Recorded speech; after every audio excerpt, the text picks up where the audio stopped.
crisis, the last Conservative government failed to reckon with the reality of a rising prison population. Labour pledged to build 3 new prisons as they announced new reforms to address prison overcrowding. Changes to checkouts. Many of our favourite supermarkets may soon scrap the £100 contactless limit. It could mean faster payments, but also bigger risks for your wallet. Labour MPs have turned on Sir Keir Starmer over his Island of Strangers speech, accusing him of acting like Enoch Powell. So, with migration back in the headlines, we'll debate this morning whether multiculturalism has actually increased racial tensions in the UK.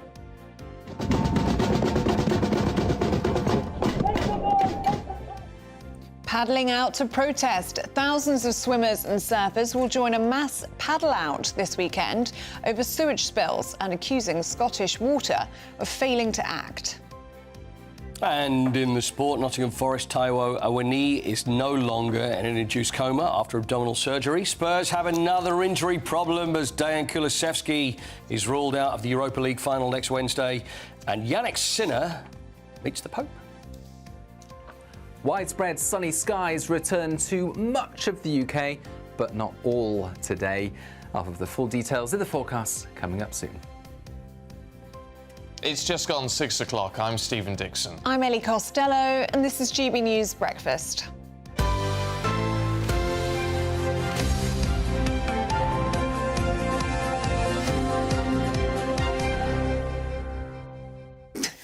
Good morning to you. I found a great story this morning. Oh, yeah, go on. Which I just think is fantastic. It's a 97-year-old lady in a care home who's been arrested. Oh, what for? She's been arrested, handcuffed in her wheelchair.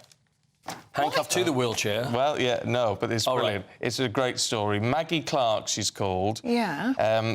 She was arrested on her 97th birthday because she'd always wondered what it would be like. Oh. So Met police officers handcuffed her for speeding in a wheelchair in a prank set up by the place where she lives.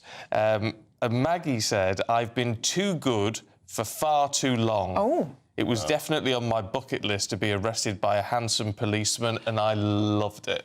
Maggie! And there's a great little picture of her sat in a chair with properly handcuffs. She's delighted with herself in a pink knitted cardi. I just think that's a great... And her handcuffs. I just love that. What a rebel Maggie is. I love Did they that. lock her up for any time at all? No. Didn't get the whole thing. She didn't get put in a cell. She probably wanted to go in the back of a police car and everything. Handsome policeman turned up and handcuffed her in a wheelchair. Yeah. I mean, and she just always wanted to do it. Oh, good on her. her. Yeah. I think. Happy Good on them birthday playing to ball her. as well. Have you ever wanted to be arrested at all? No. I haven't either, really. Oh, I don't I'd know. actually be I'll give it a go. not to be arrested. Why would you like to? No, you just sort of wonder what it... I mean, I've never been in trouble like that. You do wonder what it's quite like. It would have to be done nicely. Yes, only please. Yeah, I don't like to be arrested, but only like she was, where they go, OK. I did one of those, you know, when they do those charity things and they lock you up for... And then people have got to pay a ransom. Have you ever seen that? No. Oh, yeah. That's It's a a local whole new radio thing years ago, and then they lock you up, and then listeners are supposed to pay a ransom, and then they pay money, and then they let you out. I was in there 3 years. It was... I was still waiting for the money, though. I would let him go. But, yeah, I did it for a little while. Yeah. Wasn't a cup of tea, to be honest with you. Oh, there you go. Well, I just think Maggie deserves Good on Maggie. a pat on the back. Good on her. Right, let's crack on, should we? Because Sir Keir Starmer's in Albania today. He's preparing to announce a further crackdown on illegal migrant smuggling gangs. Well, it marks the first official visit to the country by a UK Prime Minister as he hopes to toughen the government's stance on both legal and illegal migration. Well, our political editor, Christopher Hope, has more. Sir Keir Starmer has arrived now in Tirana, the capital of Albania, for talk to deliver on his pledge this week to cut migration significantly. The focus is on illegal migration because Labour is in some trouble over this issue. So far this year, 12,000 699 people have crossed the southern border into the UK. We're on course to be a record for this year. He knows action must be taken, and it's starting here in Albania. Already there's a deal being done by the UK and Albania to stop people going from here to the UK, but more to come today. A big issue is the so-called revolving door, stopping people being deported back to Albania and then going back to the UK. So measures to try and stop that, notably 2 new machines to try and spot illegal passports, fake passports, so it can't happen. Also trying to expand a migration task force, including other countries in this area, North Macedonia and Montenegro, and also more cooperation on organised crime. All these attempts to smash the gangs, as we heard the PM said he'll try and do, and so far hasn't really had any effect on numbers crossing from northern France into the UK. Meeting today with the Albanian Prime Minister, he's called Edi Rama, plus a press conference later, and that comes out of Friday, tomorrow, when the PM will meet dozens of other European leaders, the European political community. High on the agenda is Russia, Ukraine, security, and that comes ahead of Monday, and that's the big one. The summit between Ursula von der Leyen, the European Union President, and the Prime Minister, Sir Keir Starmer, and that's the Brexit reset. What will be traded away from the UK to get a closer deal with the European Union? A lot of activity from the Prime Minister on the world stage. He's busy internationally, and will we see results? We'll wait and see. Christopher Hope, GB News, Tirana, Albania.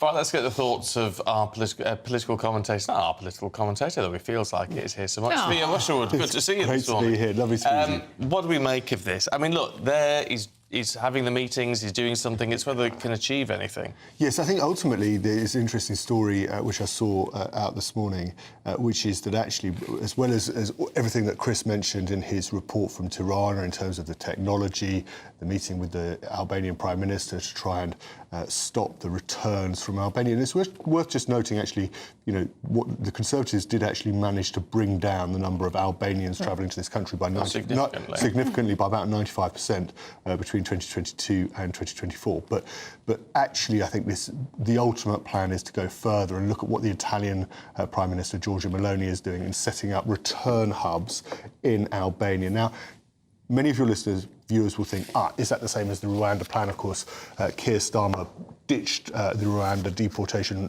plan set up by Boris Johnson on his second day in office. And it's a bit different because Keir Starmer wants it to comply with international law. So it will happen at the end of a process. Somebody will arrive in this country on a small boat, having crossed the English Channel. Think about that report, of course, that Patrick Christys did from the northern coast of France. When they arrive here, they will, once they go through the process and everything it's been rejected, the application has been rejected, but they have nowhere to go. For instance, we know that many, particularly young men, they'll throw their passport over the edge of the boat into the channel so they can claim statelessness. It will then be possible to send them to a detention centre or a return hub, I should say, in Albania. That's the ultimate plan. Because then what happens to them? They remain there. They've exhausted the process. I think from the UN's point of view, the UN have accepted. This was in the Times. The UN accepted the Netherlands wanted to. The premise of the Netherlands sending people who have exhausted their process to Uganda. I think we know that Meloni has sent people. Has those return hubs. It's very interesting, actually. A real change in thinking from Number 10. If you think back to that, he held a press conference with Giorgia Meloni back in September, and the Italian Prime Minister was there saying, "Listen, we've got these return hubs. They're really successful. Because of course Italy suffers from this issue as well." And Keir Starmer just stonewalled. He just didn't engage with the point. He kept on talking about smashing the gangs, working with countries in Northern Africa to smash the gangs.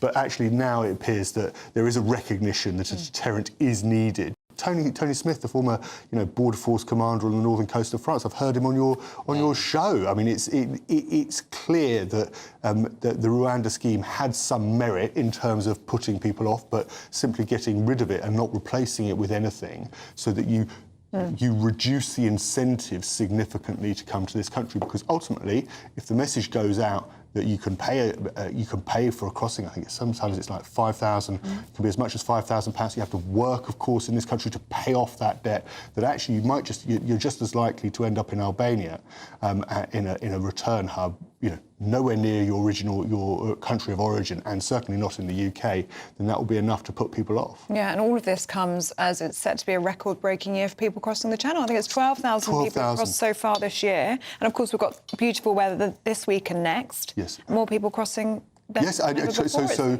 so 12,000 so far this year. I mean, we still haven't gone through the vast majority of the summer. We're still in the spring. Of course, it feels like summer outside. That will mean calmer weather. If you look at the trajectory through the course of the first 5 months of this year, we're on course to break 50,000. Number of migrants crossing the English Channel for 50,000 for the first time ever. The highest was, I think, in 2022, 2023. I forget which year. 46,000. Actually came down with the Rwanda scheme down to 29,000, but then it went up again last year, to 36, 37,000, and it's going to go even higher this year on current trends. Is Labour going to pay the price, do you think, for getting rid of Rwanda in terms of any sort of scheme which is going to put people off? Because one of the things that was quite striking from what Patrick's done over the last couple of days was talking to people who were saying, well, if I come to England, I get money and I get a house. Yeah. I mean, it's a terrible PR situation. We've got to get that message out. Yes, and you're quite right, and Patrick, I saw Patrick's report. There is an issue where there is an incentive, there is a pull factor to Britain, and that needs to be cut so that people realise that actually, if you come to Britain, you're very likely to end up in one of these hubs or some sort of centre in Albania, or it could be somewhere else in the Balkans. But Keir Starmer was, when he gave that press conference at the very beginning of the week, it actually was a question that came at the very end of the press conference from, I think it was an Daily Express reporter, who asked about the European Convention on Human Rights. Keir Starmer's a human rights lawyer. There'll be many of your viewers who just say, get rid of the human rights. They're getting in the way. But he made the point, this is the Prime Minister's argument, it's the argument from him in government, take it of it what you will, that if you ditch we no longer sign up to the ECHR, what happens is that when we want to go and sign those agreements, it's not possible to sign those agreements because we haven't signed, because every country that we want to sign an agreement, whether it be for a return hub or a treaty to work with close cooperation to deal with the gangs perpetrating these, it's a vile crime, human trafficking. We need to be straight about this, that actually it's not possible to do so because we're no longer part of the ECHR. And Keir Starmer wants to work within the framework. He'll be judged on results ultimately, and if he gets it wrong, well, we've seen the threat from Nigel Farage and Reform UK in the local elections, and in Runcorn and Helsby, and we'll see that manifested right across the country in 2029. OK. Theo, for now, thank you. Now, at 13 minutes past 6, Russia's Vladimir Putin will not be attending Ukraine ceasefire talks in Turkey after it's emerged that he's not listed as part of the delegation set to be in attendance. US officials have also said President Trump won't be there either. Well, instead, he's going to continue his tour of the Middle East after announcing a series of deals between the US and Qatar. Let's talk to the Foreign Affairs editor of The Telegraph, Con Coughlin. Con, it's always good to see you. Morning. What are we to make of this? I mean, it's a bit of a blow in a sense, but in a way it would have been quite extraordinary, wouldn't it, if Putin had actually turned up for these first stages of talks? Yeah, I think you're right. I think if Putin had turned up at these talks that the Turks have been organising, it would almost be a sign of capitulation. I mean, I think the one thing about Putin is he knows how to play the PR game. And at this stage of the conflict, and with the Americans basically saying, they're not going to get too involved in the peace talks anymore, Putin's got a lot of cards in his hand. So why should he sort of give away Trump by turning up and meeting Zelensky? And of course, there's a lot of bad blood between Zelensky and Putin anyway. Putin's always said that Zelensky started the war with his demands to join NATO and join the EU. So I'm not surprised, but it does raise questions about just how useful these talks are going to be. Well, what do we think will actually come of these talks, Con? And do we think it is at least a positive that this is the first direct meeting between Moscow and Kyiv in years? It is. And let's not forget that they've been negotiating over their disputes for more than a decade now. There were two Minsk Accords after Russia first invaded Ukraine in 2014. So, they're used to talking with each other. But, in previous discussions, the Russians have said they'd do things and then reneged on the deals. and of course eventually invaded Ukraine. So, you know, it's a good thing that they're talking, and of course there's a lot of pressure from Europe and America on the participants to agree at the very least a ceasefire, which I think would be a relief to everybody. But I must say I'm not very optimistic about the outcome at this moment. Can I ask you also, I mean, taking a sort of a wider geopolitical view, but I mean, this is clearly important. The fact that President Trump had this meeting with Ahmad al-Sharaa, the new sort of president of Syria, if you like. I mean, it's all quite unstable over there at the moment. But a man who used to have a $10 million bounty on his head, and now Trump's saying, oh, he seems like a pretty good guy. It's extraordinary. But, I mean, it could be crucial, couldn't it, to build bridges like this? Well, it is, but as you know, I've got a column in today's Daily Telegraph where I say that I think this is rather premature. I mean, obviously, the Assad regime has gone. It was a vile regime. It was a dictatorship. It brutalized the Syrian people, etc. But so far, since al-Sharaa and his Islamist government, let's not forget this group was linked to al-Qaeda not so long ago. It's now in control in Damascus, but since it's taken control at the start of the year, there have been massacres committed against a variety of minority sects, the Alawites, the Druze, Christians, etc.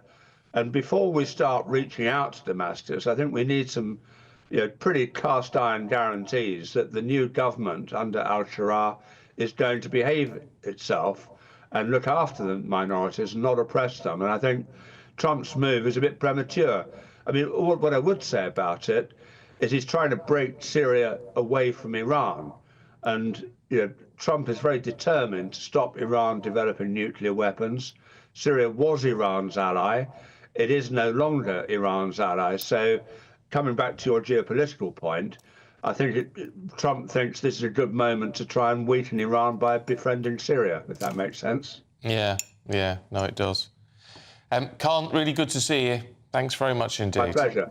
Thank you very much. I do think it's fascinating. There's a lot of people who will be very critical of Trump for this, and maybe he's, as Con was saying, maybe he has been a bit premature with it. But it's a bit like when he, went to Korea and crossed the border into North Korea and had all that. He can do things that nobody else can do. Now, whether it pays dividends is we have to wait and see. But potentially, this could be quite interesting. No, I'm just fascinated by it. Yeah, I mean, he's a businessman at the end of the day, isn't he? And it's all about the art of the deal. So I think he is willing to sit and meet with anyone. Yeah. We've seen. Yeah. Let us know what you think on that one. 18 minutes past 6. Let's take a look at some other stories coming into the newsroom this morning. Well, Gary Lineker has apologised for an offensive social media post containing references to Zionism that included an image of a rat. The 64-year-old came under pressure after he shared, then deleted that post on his Instagram account. He said he regretted posting content he later learned was offensive. A man suspected of a double stabbing has been shot by armed police in Liverpool. Overnight, officers were called to a report that a man and a woman had been stabbed in the city. All three have been transported to hospital. The two stabbing victims are reported to be seriously injured, but in a stable condition. The Justice Secretary has announced emergency measures to ease prison overcrowding, warning jails could hit zero capacity by November. So, some recalled offenders, they're people who are out on licence but then commit something which breaches that licence and ordinarily would go back to serve the rest of that time in prison, will now just go back for 28 days. It comes as 4 prison officers were injured in violent attacks at 2 UK jails this week.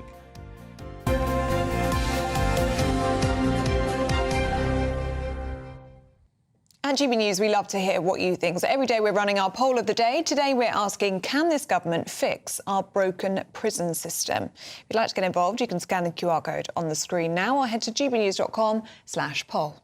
Right, time for your weather with Aidan McGivern.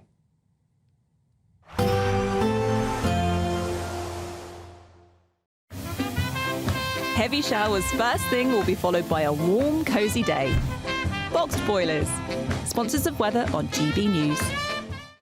Hello, a very good morning to you. High pressure is now returning across the whole of the UK, having seen scattered thundery downpours in the last few days. That means widespread sunny skies and feeling warm in the sunshine, but it will be a little cloudier and cooler in places. Certainly first thing, some cloud across central and southern parts of the UK. That tends to retreat back to the east coast by the afternoon. And on that east coast, it's always going to feel a lot cooler because of the wind from the North Sea and the low cloud that will come and go through the afternoon.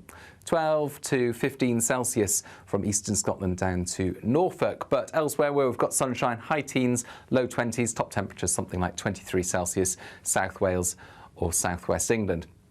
And we keep the widespread clear skies as we end the day. Certainly virtually unbroken clear blue skies across Scotland as we go into the afternoon and early evening. Northern Ireland, barely a cloud in sight, likewise for northwest England. But for the east coast, you can see that patchy cloud persisting into the evening. Wales, as well as the south and southwest, it's a fine end to the day and continuing to feel warm even as the sun goes down. Now, the cloud in the east, it's a fickle beast. It'll come and go through the night time. Some of it will appear across the Midlands, perhaps reach parts of East Wales and central southern England. So, yeah, some patchy cloud here and there overnight. And as we wake up on Friday, a few places will be overcast, I suspect. It will also feel cool with that brisk breeze continuing down the North Sea coast. But most of the cloud will retreat back to the beaches of eastern England as well as the northeast of Scotland. It's cloud-free skies elsewhere and under the sunshine, high UV levels, but also high temperatures 22 or 23 Celsius in the southwest. Again, mid-teens in that east coast. There will be a light breeze in the morning, leading to a warm front. Boxed heat pumps, sponsors of weather on GB News. It's time now for our current Great British giveaway. It's actually the biggest one to date. It is. You could win a motorhome worth over £67,000. 4 beds in it. 4 beds, exactly. But also, that's not all, because you can get £5,000 in tax-free cash. One lucky viewer will win it all, and it could be you. Here are all of the details that you need. Great Britain is ready for you to explore.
Still to come, paddling out to protest. Thousands of surfers and swimmers are taking to the water because they're angry with Scottish Water, the water company. We'll tell you more in a minute.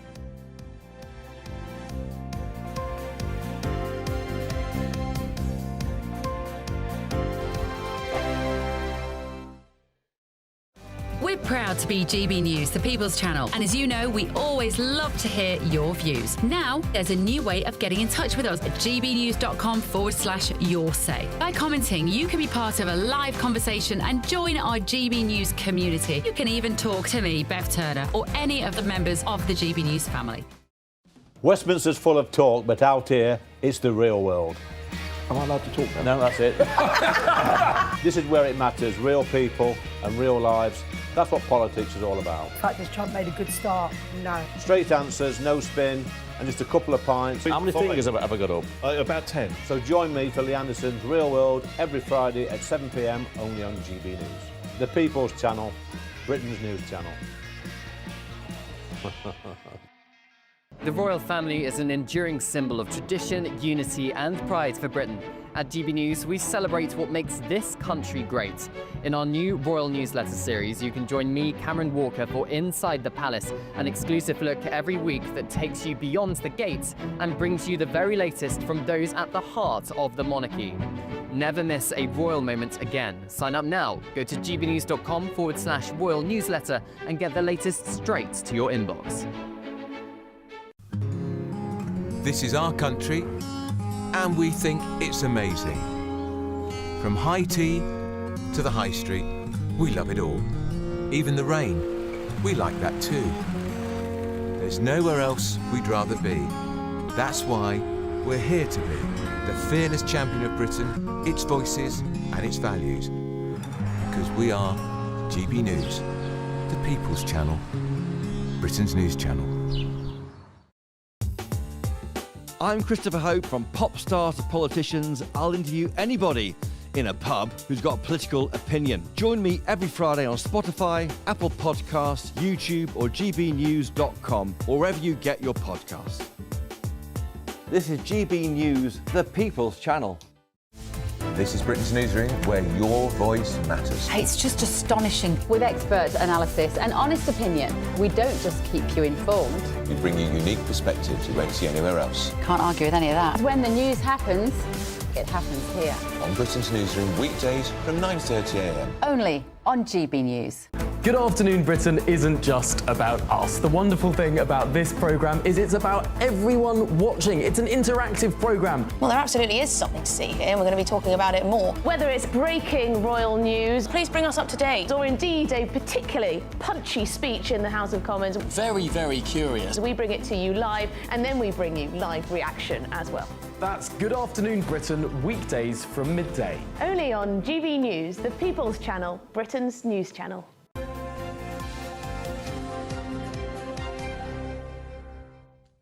Welcome back to Breakfast at 6:27. It's time now for our daily reflection. The GB News Daily Reflection. Hello, my name is Nimsa Bunge, and I'm the pastor of Freedom's Ark Church, a member of the Evangelical Alliance here in the Tottenham Town Hall. You know, sometimes we find that life feels uncertain. We go back to what we know. And in those times, that's exactly what we find Peter doing in John 21 when he says, I'm going fishing, and the others followed him. But even there, in the ordinary routine of their life, Jesus showed up, not with fireworks, but that standing quality of being on the shore side. Winston Churchill once said, success is not final, failure is not fatal, it's the courage to continue that counts. We don't underestimate what God can do in our everyday life. Today we invite him to our workplace, into our routines, into our conversations. We never know when he'll turn up and turn our empty nets into a miracle.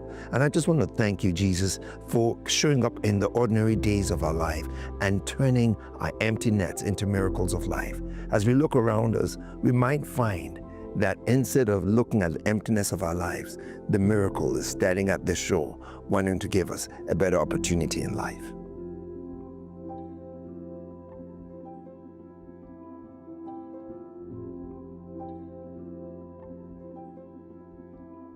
Now, at 6:29, thousands of swimmers and surfers will paddle out this weekend to protest over sewage spillages, with about 20,000 apparently happening in Scotland's waters last year. Gosh, that's shocking, isn't it? Well, the charity Surfers Against Sewage accuses Scottish Water of only monitoring a small fraction of its sewage network, meaning numbers of spillages could be far higher than the figures that are actually shown. Well, Scottish Water have been approached for comment, but they're yet to speak on the issue. We're now joined by the founder of Windrush Against Sewage Pollution, Ash Smith. Good to see you this morning, Ash. I mean, this is truly shocking, the number of spillages that are potentially taking place. Yeah, I think it's a thing right across the UK, isn't it? We know that we've done so much in the English and Welsh companies. Scottish Water is kind of sat on the outside because it's regulated differently. It's not regulated. It's not had the same requirements. It's not had the same pressure to sort its monitoring out. And it is quite a different. It's quite a different animal when you look at it. It's got many, many more outfalls than the English companies. It's got different terrain, it's got different rainfall, and it's obviously got problems that it's not been required to fix. So let's see what happens when a publicly owned water company gets put under pressure. Let's see how that reacts compared to how the English companies have reacted, because frankly, we're very, very disappointed with what's happened down here. What I can't get my head round is, as you said, different regulations, different rules, well, perhaps. But where's the moral responsibility here? Well, I think there's been a moral responsibility to our environment right across any industry that is required to protect the environment. The difference, and we do note a difference in attitude in Scottish water from the little bit of contact that we have had. I think there is a more constructive relationship, and I think in some ways it is down to regulation. They're only required to monitor, I believe, 4%, and they monitor about 6%, which is a pathetically low amount, frankly, isn't it? And people ought to know, the organisation ought to know how much is going on. But what we don't know across any of the water companies is the volume that's discharged, because that's the important factor. You know, is it a little trickle or is it a massive gushing that's threatening to the environment and to people? Whatever it is, we need to get a grip of it, and we need to understand it. So I think what Surfers Against Sewage are doing is it's a very good thing. Let's put the pressure on. Let's see what happens, and let's make that company react and make it better. And it's just so horrible to think about, isn't it? I mean, we should be so proud of our great British seaside and families going down, especially in these lovely warm summer months, and children playing in the sea. I mean, it just should be taken, well, we have taken it for granted in the past, but now, truly, with these spillages, I mean, it could be dangerous. Absolutely. We've looked a lot about what goes on in other countries as well, and the sort of value for money that's achieved in the countries across Europe and the rest of the world that do take it seriously, particularly those that have got lakes, perhaps, where the rivers don't just take it away and then push it out into the sea and hope nobody's looking. They've had to take responsibility, and it can be done really well. And we know that the water company's staff, they take the blame, but it always comes down to the management, particularly in England, where they're focused on just making money out of the customer. It's down to them to support their staff and give them the best ability to do things like they do. They do it very, very, very well in Denmark, Sweden, Germany. We are the dirty cousin, really, and I think it's long overdue that we started to sort ourselves out. The idea that you might be swimming around in sewage, frankly, it's not appealing, is it? No, it really isn't. Horrible thought. Ash, good to see you. Thank you very much indeed. Let's hope it does have an impact, because it's just crazy. I mean, it's disgusting. If everyone was in the same boat, fine, but if other countries are managing it and we're just not, you've got to ask why. I did a story a couple of years ago for GB News, and I was talking to a surfer in Kent, and he had got very, very ill by surfing in water where there were no alarms, nothing to tell him that there was sewage in the water, but he was obviously aware that there was, and later became very, very sick. So it is dangerous. Especially if you've got children playing in the summer months. I mean, it's just not good enough, is it? No, need to sort it out. Right, on that cheery note, if you are travelling to work or school today, here's your traffic and travel update.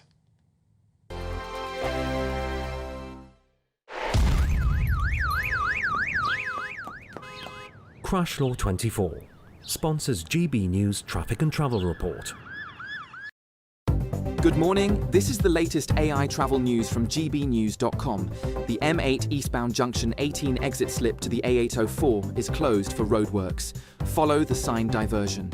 On the A470 northbound, the road between Nantgarv and Upperboat is closed for environmental work with diversions. Plan another route. In Lancashire, the M65 westbound entry slip at junction 3 is closed due to a traffic incident, causing delays until later. In Suffolk, a lane is closed on the A12 southbound between junctions 30 and 29 after a minor collision. Expect reduced speed. And on the trains, ScotRail reports no service at Wallyford. For more travel news, go to gbnews.com. Crash Law 24 sponsors GB News Traffic and Travel Report.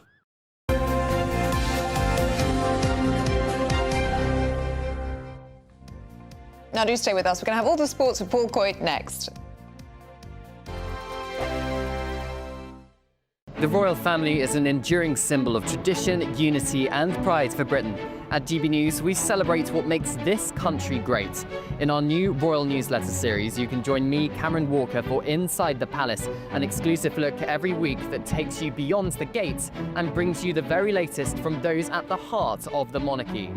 Never miss a royal moment again. Sign up now. Go to gbnews.com/royal newsletter and get the latest straight to your inbox. Exciting news. Every Friday, my Patrick Christie's Tonight Show is going to have a twist to it. We're welcoming some special guests. You. That's right, on Fridays I'm going to be doing my show in front of a live studio audience because this show is about you and what you have to say. It's going to be the same big debates, same big topics, same big opinions, but every Friday night at 9 p.m. you are invited to come on down to Patrick Christie's Tonight to be a part of the action. Only on GB News, the People's Channel, Britain's news channel. Westminster, the ultimate clique. And you're fighting like rats in a sack. But here on the Camilla Tominey Show, we ask the questions the establishment media is too scared to ask. OK, let me ask you a straight question, because I know you're a straight-talking politician. Whether it's net zero, illegal immigration or law and order, nothing is off limits. You had the power then. Yeah, and now you've lost it. That's the Camilla Tominey Show, a politics show that's fearless. But no, let me finish my question if you don't mind, because it is my show. Sundays at 9:30, only on GB News, the People's Channel, Britain's news channel.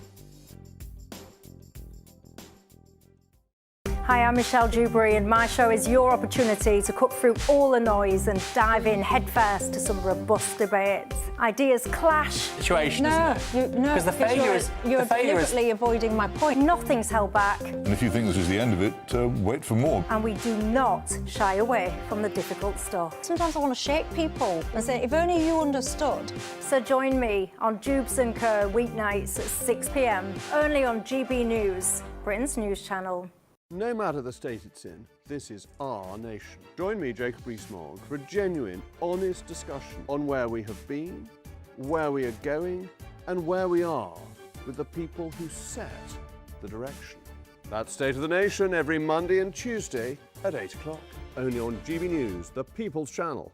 Good Afternoon Britain isn't just about us. The wonderful thing about this programme is it's about everyone watching. It's an interactive programme. Well, there absolutely is something to see here, and we're going to be talking about it more. Whether it's breaking royal news, please bring us up to date, or indeed a particularly punchy speech in the House of Commons. Very, very curious. We bring it to you live, and then we bring you live reaction as well. That's Good Afternoon Britain, weekdays from midday. Only on GB News, the People's Channel, Britain's news channel.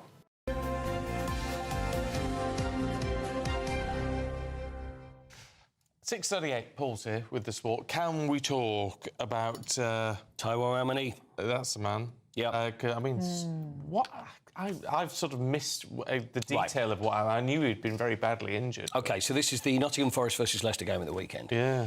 Coming right to the end of the game, and he pretty much collides with the goalpost. Oh. It was pretty nasty. It was pretty nasty, and he's rolling around on the floor, as you'd imagine, so they send out medics out to see. This is the moment that it happened, and it's collided with the goalpost, and he had trouble. So medics were tending to him for quite some time.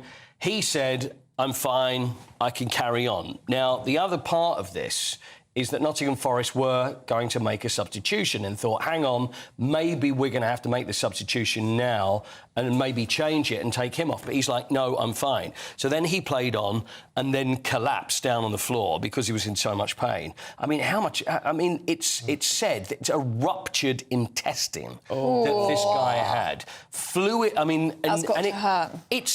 Not only does it hurt, but also, it could be fatal. Yeah. Because you can imagine. So there'd be fluid leaking from this intestine. I'm sorry to be so graphic at this time in the morning, but there's a two-stage operation. So he was kept in an induced coma yesterday. As soon as you hear the word coma, you think, this is terrible, this is a disaster. But he's kept in because it's a two-stage operation.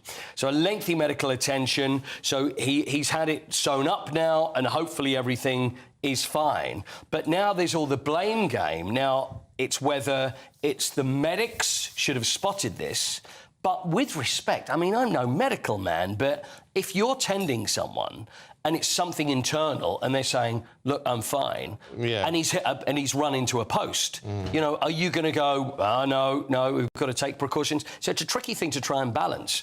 Yeah, I don't know, the footballers have been taken off for much less, haven't they? Of course they have, yeah, of course they have. But often, I mean, it's one thing with head injuries. If you've got a player that's got a head injury who says, I'm fine, you're more likely to be able to say, look, I've seen what happened, we're going to take you off. But he said he was OK. And the other blame game, which I think this is unfair, is blaming the rules about offsides and linesmen. Now, you've got a linesman who, it turned out he was offside anyway, but they're not supposed to flag in situations like that when someone's fought, because then they use VAR for that. Yeah. So, but there's people that are saying, well, if they'd have flagged, then he would have been offside and it wouldn't have happened. But this is all whataboutery. You know, you can't say anything about that. But the most important thing is that hopefully it seems he's OK, but now the blame game, is it going to be the medical staff? There was the chairman who ran on and had an argument with the manager. And so we'll have to see. But there is going to be some fallout after this, as you can imagine. World Cup back in the UK? 59. Really? Well, no. Well, you don't think it is going to happen? Well, 59 years since it happened. Victor Montagliani. Oh, yes. Is the FIFA vice president and has said that he thinks it's time that the World Cup was back here. And he's right. It's been 59 years. I mean, you've had Germany have had it twice, Mexico about to have it for the third time, USA twice. So he says it's about time, but when that's going to be, who knows, because we're always going to be years and years in front. But one more for you, Dejan Kulusevski, who I'm a little bit worried about. Dejan Kulusevski, Spurs midfielder, is now the latest midfielder for Tottenham that's been ruled out of the Europa League final. Oh, no. Which is next. I'm hoping this time tomorrow you'll be speaking to me live in Bilbao and I'll be very happy, but we'll have to see. But look, there's... have we got... See, the thing is, with Dejan Kulusevski, I think I don't know, we've seen the picture of him in a hospital? No, and he's in a hospital there and he looks happy. I mean, there he is. I'd be miserable if I was missing it. But the thing is... They were saying it was a knee injury during the game, but rumour has it that what had happened is that he was laughing so hard at a joke someone told him, he fell over and damaged his knee. Look, have a look at this, and I don't know whether this is actually the truth of what happened, but anyway. There's you, Mr. Coit. He went down smiling, that's all we can say. So a big, huge game. Well, if it's down to you that you've ruined Tottenham's chances... Yes, I know. ...in the final, then there'll be a price to pay. Could we just keep this between us? We will. Thank you very much. Thanks, Coity. Right, still to come, Alex Armstrong and Scarlett Maguire will take us through the papers. There they are, Alex pretending he can read. But first, if you want some holiday sun, here's the forecast for the top European hotspots.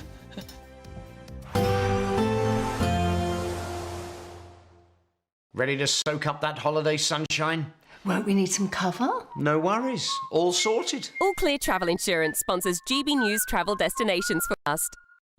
Whilst widespread sunny skies return to the UK, rain clears Italy but pushes into Greece, where it will become increasingly windy by Friday. Fairly breezy for the Canaries, but it's mostly fine here with partly cloudy skies across Spain, Portugal into Gibraltar. 1 or 2 showers, otherwise plenty of sunshine. But for Italy, it's been very unsettled here, particularly in the south. We do have the rain and the wind pushing now into Greece, where it will be unsettled for a few days before turning brighter later. All Clear Travel Insurance sponsors GB News Travel Destinations Forecast. We're proud to be GB News, the People's Channel, and as you know, we always love to hear your views. Now, there's a new way of getting in touch with us at gbnews.com/your-say. By commenting, you can be part of a live conversation and join our GB News community. You can even talk to me, Bev Turner, or any of the members of the GB News family. Patrick Christie's Tonight, weekdays from 9 p.m. So, can you tell me, please, about your time during the war? 50 bombing raids over Germany. Do you remember the first time you faced enemy fire? Yes, very clearly. No one can tell you what it is like to be shot at. You have to experience it. And on my very first occasion, which was a raid on Hanover, we came under anti-aircraft fire. I have to tell you right from the outset that German anti-aircraft fire was very accurate, it was very lethal, and of course it was linked to radar, so they always knew where you were and where they expected you to be when the shells arrived. Well, we were naive, we were inexperienced, and as I say, nobody could tell you what it's going to be like. You have to experience it. You must be very proud of what you did during the war and ultimately helping to save Britain from the Nazis. Now, if you're looking for a hero, and I'm certainly not a hero, you must look at the boys that flew the heavy bombers, the Halifaxes and the Lancasters, because they flew much, much more slowly. Loaded, I think, somewhere under 200 miles an hour. GB News, the People's Channel.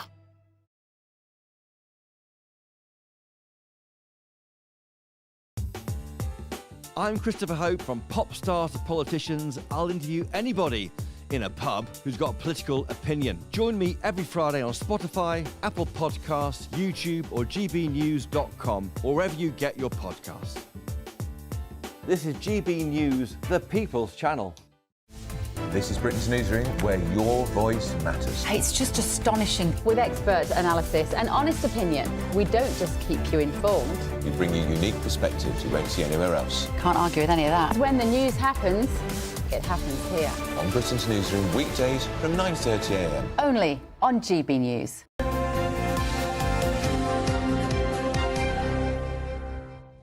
Let's have a look at the newspapers for you. At 6:47, Labour plan to go soft on criminals. That's on the front of the Mail as they report on Britain's prison crisis. The Times also leads on the prison crisis, warning that the public will now be at risk, according to a victims' watchdog. Labour face new demands to reverse the winter fuel cut as pensioners demand a U-turn. That's in the Express. The Guardian says Peter Carl is apparently in hot water over a tech love-in as concerns grow over Silicon Valley's influence. Brexit is the front page of The Sun. It says Harry and Meghan are secretly supporting Brooklyn Beckham and his wife amid that family row. Well, joining us now to go through what's making the news this morning is political commentator and presenter at GB News, Alex Armstrong, and former Labour advisor Scarlett Maguire. Morning, you two. Good morning. Alex, let's start with the Daily Mail, shall we? And this is their headline today. Yet another Labour plan to go soft on criminals. Yeah, well, look, the reality is that the prisons are full.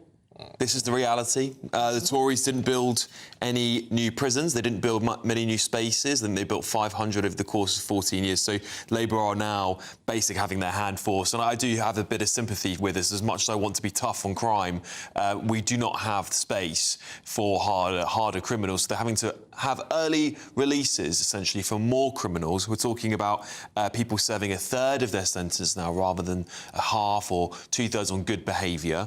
But the good news is the government has pledged to spend £4.5 billion or so to build new prisons, which we desperately need. And look, the audience will know I'm not a very much of a lefty or a sympathiser with the Labour Party, but the building of new prisons is absolutely critical. We do need to build them. Our population is rising. We haven't built new prisons with that growth in population.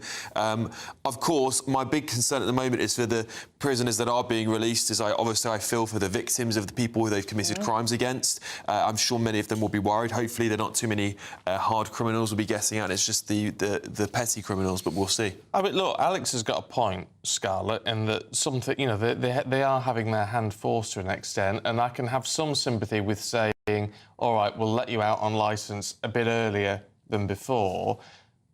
But the sort of Damocles on that is recall. If you break the terms, then you are recalled to serve the rest of your sentence. The fact that saying if you're recalled, you'll only do 28 days is ridiculous. But then you get recalled. But actually, the problem isn't...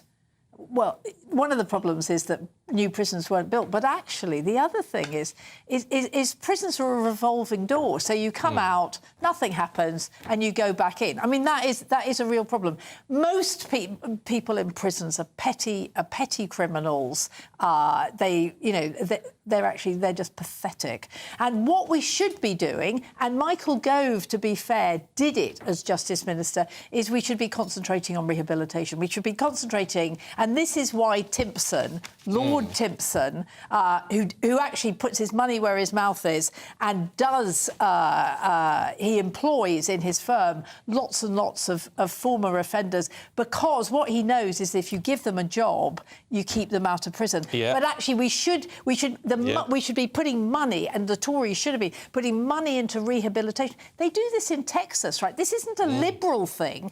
In Texas and in Holland, they have brought the prison population down by actually dealing with the problems of why people are in prison in the first place. Because what we want them out, right? We want prisoners out and living a proper life, so they're no longer a danger. Well, not dangerous prisoners, though. I mean, but the Times is... Depends what you mean by dangerous prisoners. Well, the Times is reporting this morning that domestic abusers and sexual offenders could be up for this early release scheme that's being considered. It was the same as a lot. It was the same. I believe it's the same conditions as the last prison release scheme was. So it's the same sorts of people. But this is recall. This is the thing. If someone who is who's out on licence for domestic abuse or some sort of sexual offence is recalled, you've got to ask why, haven't you? You can't let them out again after but also I think it's. I mean, to say. I mean, I think this is making us more frightened than we need to be. Is that obviously if you get recalled, and you're a danger to society, and one has to say that if you. I mean, sometimes you get recalled for not going to your probation officer, I obviously, and I'm sure the prisons people feel exactly the same way as we do. If you are a sexual offender and you get recalled because you've done it again, then you're back in, but you're back in with a serious sentence. The thing is why are you recalled? That is the big thing, right? Yeah. Okay. Scarlett, let's have a look at Putin and Trump snubbing Ukraine peace talks. I mean, this is the game that Putin is playing, isn't it, about Ukraine? So the Europeans say, let's have a 30-day ceasefire. Let's try and sort it out from there. And Putin goes, no. I'm going to have I'm going to go and meet Trump in Turkey. And so Zelensky said, oh, well, I'll come too. And then Putin goes, well, then I'm not going to do it. No, but he'd never... But to be fair, he didn't say that. He didn't say he was going to go. He just said, we will hold talks. I know, and he is playing games. I'm sure, I agree with you entirely on that. But even Con Cochran earlier on saying he'd never have gone because it would appear to be a sign of weakness. But what he's doing is he keeps he knows that the Americans are beginning to lose patience because Trump doesn't understand that negotiations to finish a war can go on for months, right? And so Putin keeps on going, well, you don't understand, we've got to do this and we've got to do that. And basically he's trying to game Zelensky and it's not succeeding. Alex? Yeah, I mean, look, I think Trump is not going to show up to a meeting that Putin's not going to be at. It's a sign of weakness. I think you were right in saying that. At the end of the day, it's not Trump's war either. They are funding Zelensky's war, but it's not his war. So he's not going to show up to peace talks where he actually really shouldn't be there in the first place, because then it does say, well, actually, it's a your war, America, not Zelensky's. It's down to Zelensky and Putin to come to terms on this peace deal at the end of it. But the reality is why would Trump go if Putin's not going to be there? What is there to gain for him? It's this is business in Trump's eyes. If you're the CEO and another CEO doesn't show up, then you don't either. Yeah. Okay. Right. Thanks both. We shall see you a little bit later on. Now let's get a check on the weather.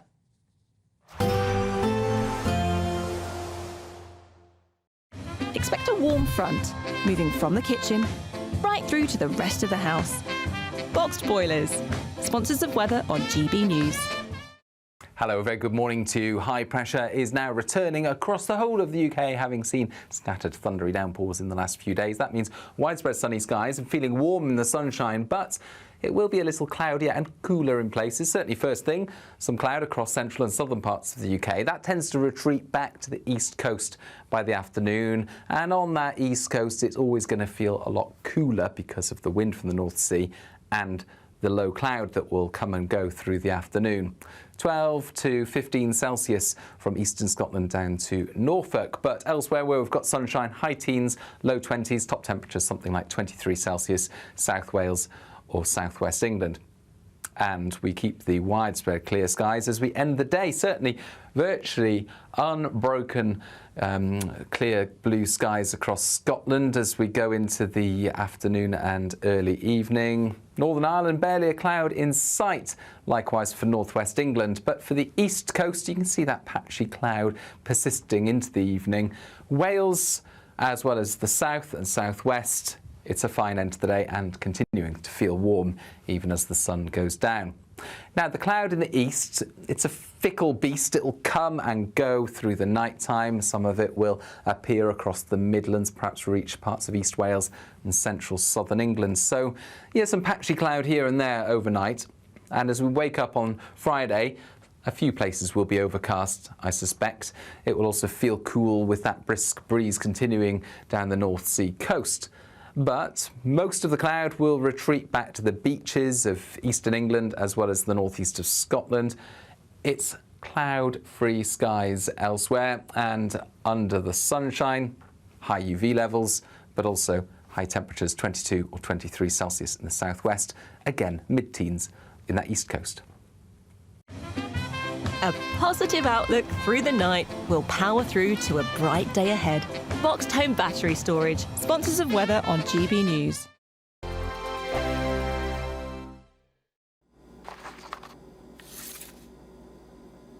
Crash Law 24 sponsors GB News Traffic and Travel Report.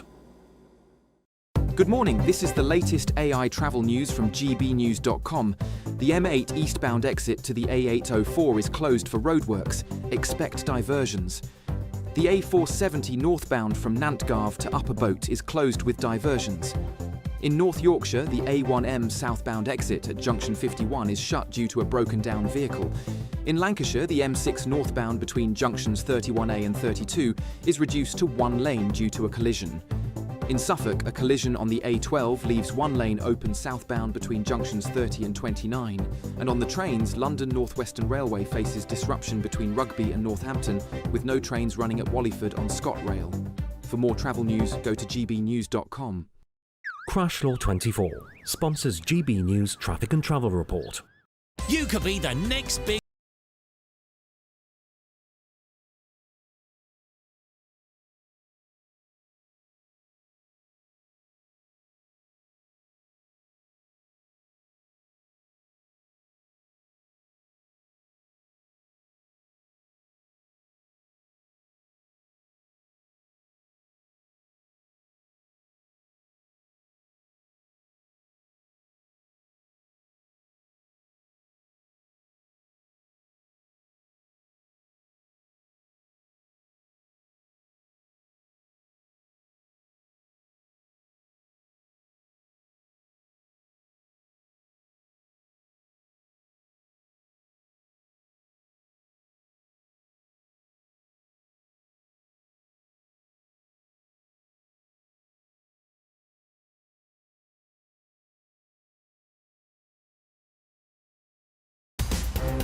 In the GB Newsroom, we bring you the news as it happens. With our team of dedicated journalists across the UK, we're ready to keep you up to date with what's happening every half an hour, every single day. Bulletins here on GB News, the People's Channel, Britain's news channel. Headliners on GB News 11 p.m. every night. It's got 3 top comedians going through the next day's newspapers so you don't have to read them, which is great. That's a good point. He's lying. I mean, maybe he's not lying. That's Headliners every night from 11 p.m. and 5 a.m. as well on GB News, Britain's news channel. Join me, Nana Akwe, for an informative, interactive news programme with a difference. It's fun. No, he didn't say that, though. I'm so surprised. I think there's an element of truth to that. Join me from 3 p.m. every weekend, only on GB News, Britain's news channel.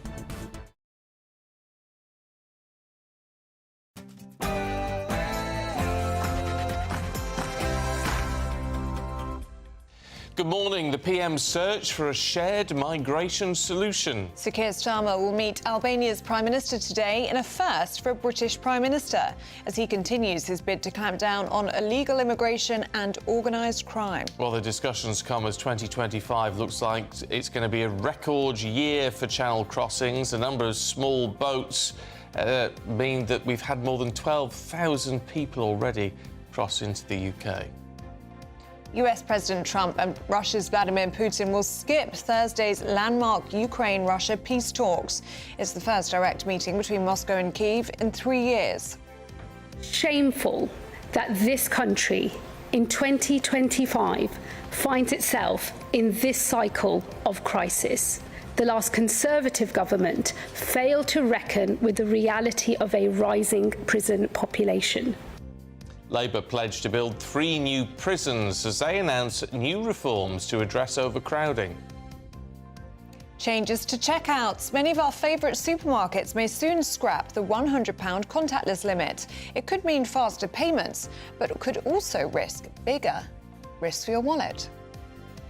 Labour MPs have turned on Sir Keir Starmer over his Island of Strangers speech, accusing him of acting like Enoch Powell. Well, with migration in the headlines, we'll debate this morning whether multiculturalism has increased racial tension. Nissan announces sweeping cuts, 7 plants to close and 6,000 jobs lost as fears grow over the future of its Sunderland factory, despite a recent £2 billion boost. And sport this morning, Nottingham Forest, Taiwo Amini is no longer in an induced coma after abdominal surgery. F1 drivers even won't be fined fivers quite so much if they swear in their cars. And the saint and the sinner, the world #1, offers to play the Pope, in a little game of tennis in the Vatican. How was that? Was that okay? Thank you very much. Very Thank you. Smooth. Thank you. Widespread sunny skies return to much of the UK, but not all today. Half of the full details in the forecast coming up soon. It's just gone 7 o'clock. I'm Stephen Dixon. I'm Ellie Costello and this is GB News Breakfast.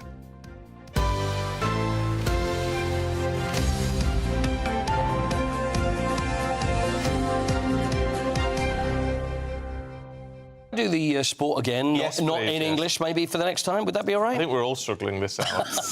I don't know what's going on. That was very smooth, very good. Yes. Talking about the sport, loosely, Zara Tindle has been lifting the lid on her marriage to Mike Tindall. Oh, has she? Yeah. I love these two as a couple. They just seem to have a lot of fun together. Yeah, yeah. They've been together over 20 years, would you believe?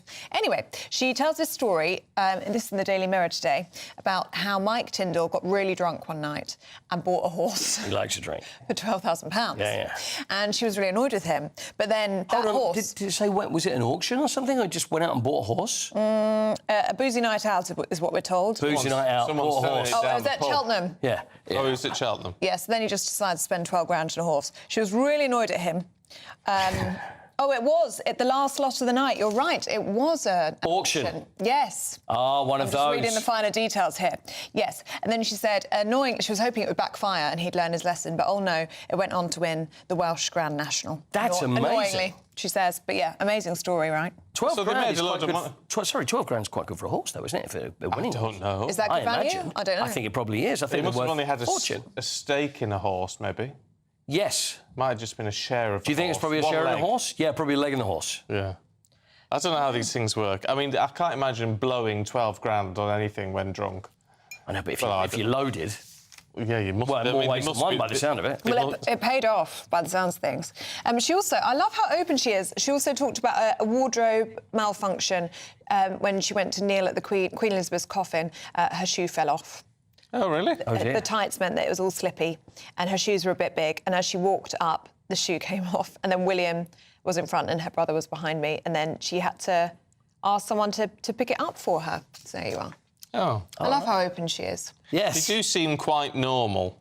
I mean, the fact that you can blow 12 grand on a horse, but I mean... It's not normal. Apart from that, they seem like the sort of people you could meet down the pub and have a laugh with. What I like about Mike Tindle, and I've worked with him a couple of times, I've spoken to him, and when you mention the royal family, and you often people go, can't discuss that.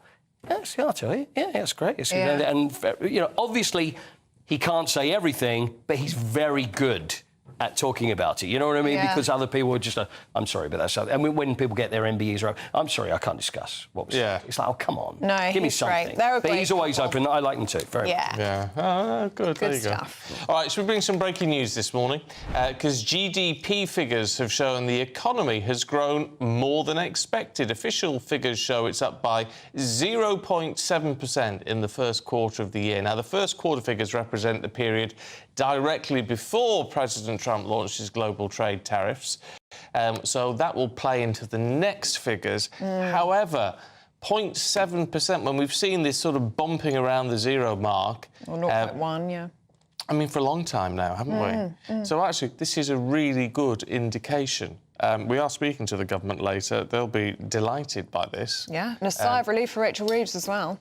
Yes. She'll be breathing a bit easy today. Yes, she will. And as much as, you know, if you're politically opposed to the government, then you won't, that's maybe slightly irritating. It's good news for the country, and that's what you've got to focus on. Yes. In the sense that it's good news for the country, and we all end up being slightly better off as a result, or if this continues. But 0.7% is a significant rise for us. Yeah, I'm going to get some reaction from the Shadow Chancellor very shortly, Mel Stride. Now, Sir Keir Starmer is in Albania today as he prepares to announce a further crackdown on illegal migrant smuggling gangs. It marks the first official visit to the country by UK Prime Minister. He's hoping to toughen the government's stance on both legal and illegal migration. Well, our political editor, Christopher Hope, has more. Sir Keir Starmer has arrived now in Tirana, the capital of Albania, for talk to deliver on his pledge this week to cut migration significantly. The focus is on illegal migration because Labour is in some trouble over this issue. So far this year, 12,699 people have crossed the southern border into the UK. We're on course to be a record for this year. He knows action must be taken, and it's starting here in Albania. Already there's a deal being done by the UK and Albania to stop people going from here to the UK, but more to come today. A big issue is the so-called revolving door, stopping people being deported back to Albania and then going back to the UK. So measures to try and stop that, notably 2 new machines to try and spot illegal passports, fake passports, so it can't happen. They're also trying to expand a migration task force, including other countries in this area, North Macedonia and Montenegro, and also more cooperation on organised crime. All these attempts to smash the gangs, as we heard the PM said he'll try and do, and so far hasn't really had any effect on numbers crossing from northern France into the UK. Meeting today with the Albanian Prime Minister, he's called Edi Rama, plus a press conference later, and that comes out of Friday, tomorrow, when the PM will meet dozens of other European leaders, the European political community. High on the agenda is Russia, Ukraine, security, and that comes ahead of Monday, and that's the big one. The summit between Ursula von der Leyen, the European Union President, and the Prime Minister, Sir Keir Starmer, and that's the Brexit reset. What will be traded away from the UK to get a closer deal with the European Union? A lot of activity from the Prime Minister on the world stage. He's busy internationally, and will we see results? We'll wait and see. Christopher Hope, GB News, Tirana, Albania. All right, let's talk to political commentator Theo Usherwood. It's interesting because obviously with the PM jetting around, and one thing which has been the finger pointed at him recently is that you're doing all this stuff abroad, you're not doing enough at home. Yes. However, the GDP figures out this morning. I know it's not directly down to the PM, obviously, but that's very positive news at home. Well, they're slightly marginally better than expected, 0.7%. In the first quarter, and that's up from what was expected at 0.6%. So yes. Yeah, but even 0.6 would have been pretty good. Well, yeah. We've seen over recent years. I think it's fair to say, that there have been some. There's been some good news on the economic front recently. We've seen, I think, even by the Prime Minister's own expectations, getting that agreement with Donald Trump, particularly for the automotive industry and for the steel industry, was really important. It is not the full trade deal, and Kimmy Bay not made great hay yesterday at PMQs of calling it a tiny tariff deal, but nevertheless it is good news for those sectors. There's there's something like 250,000 people employed within the automotive industry, car industry in this country. So that is good news. And we've got the EU reset on Monday. Just to Chris's point, about the importance of this meeting. We're expecting a youth mobility scheme from the Treasury's point of view. That is good news. They're going to be having 18 to 30-year-olds from the European Union coming to this country. From Yvette Cooper's point of view in the Home Office, it is less good news because, of course, the key point is going to be the length of time. We were discussing this last time I was on, Stephen, the length of time that people can stay in this country. Of course, it will be reciprocal, and whether those numbers would fold into the net migration figures. But we are expecting those figures to drop significantly when they come out, this year's figures to the end of, come out in a couple of weeks' time to potentially 300, 400,000. So there is what the Treasury wants to do is it wants to get to a stage where, growth is central, migration, it's all very well announced in the white paper, but there is a real fear that if you go too hard on migration, then you kill economic growth. These figures are, of course, good news, but they're nowhere near where we need to be. We need to have economic growth in this country if people are really going to feel the benefits, 2-3%. That's what's people are suddenly going to feel like, actually, I can do that extra meal out. That holiday I want to take in Easter as well as the summer, I can make that decision. That's the sort of growth that Keir Starmer ultimately will be, and Rachel Reeves will ultimately be aiming for. We talk about illegal migration and the Prime Minister's visit to Albania. What's he hoping to achieve here? Look, it's not going to be discussed, but I think it's key that, from reports out that they want to get to a situation where Albania can potentially be used as a return hub. It's not necessarily going to be part of the discussions in this visit, but as we were discussing earlier, there is a recognition, I think, that there needs to be some sort of it cannot be the case that you can come to this country and it takes so long for you to be deported, and it can be very difficult to deport people if they don't have their papers or if they're claiming statelessness. So there's that aspect of it. I think there needs to be closer. This is part of, and Chris's report was really informative in this regard. A need to use better technology, better cooperation with these countries to stop the migration at source. Particularly with Albania, there have already been agreements in place, and it has worked. We've seen a 95% drop in migration from Albania, but still we're seeing, those Balkan countries are often used as through countries from people coming from North Africa, Middle East to Britain, and that's a real problem. And Keir Starmer, I think, apart from anything else, it's this is a symbolic visit in that he needs to show that immigration is top of his agenda, even if there is a huge amount of discomfort within the Labour Party about the approach that he's taken, particularly after Monday's speech. What's interesting with this, though, is that, this would be easier to do because it looks like the United Nations sort of already approved this sort of deal. So all the sort of legal structure seems... And he's a lawyer. Yeah, and it seems to be in place. However, it's a deterrent. Yeah. That's the whole point.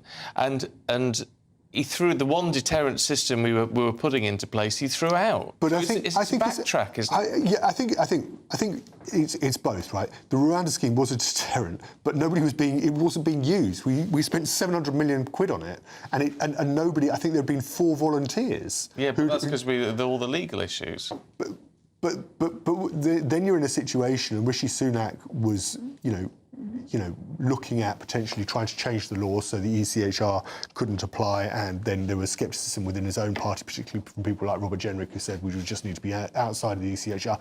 Ultimately, he ran out of road. The Conservatives ran out of road. They hit a general election, and Nigel Farage and Reform turned around and they split the Tory vote because the view was from the British public, who were really, really worried about immigration, that they just weren't being effective.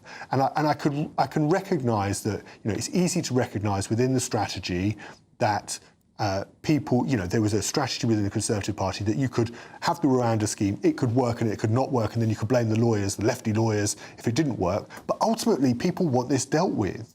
your viewers have real concerns about immigration, and they want those. You know, it's something like 2/3 of voters are worried about immigration. It's their top priority. I think 67% or so. You know. People want this issue dealt with. They don't want necessarily tough talk. They don't necessarily want. I think it helps. They don't necessarily want, you know, a scheme that is in place that they can see how it would work, but it doesn't work. And if Keir Starmer can actually put in place a scheme, and this is the strategy. I'm not saying it will work. It won't work, but this is the strategy that works with the United Nations, that is within the parameters of international law, so that countries like Albania and others are willing to sign up to it, and the United Nations is willing to give it its blessing. And I'm not one to think that the United Nations have to give everything it's the okay for it to happen, but that actually then, when people have exhausted the process in this country, they can't just stay in this country. They go to a return hub in somewhere like Albania, and they will not come to the UK. And I think that it's not a perfect solution, and it would be very easy to say that we should just discard international law. It doesn't help.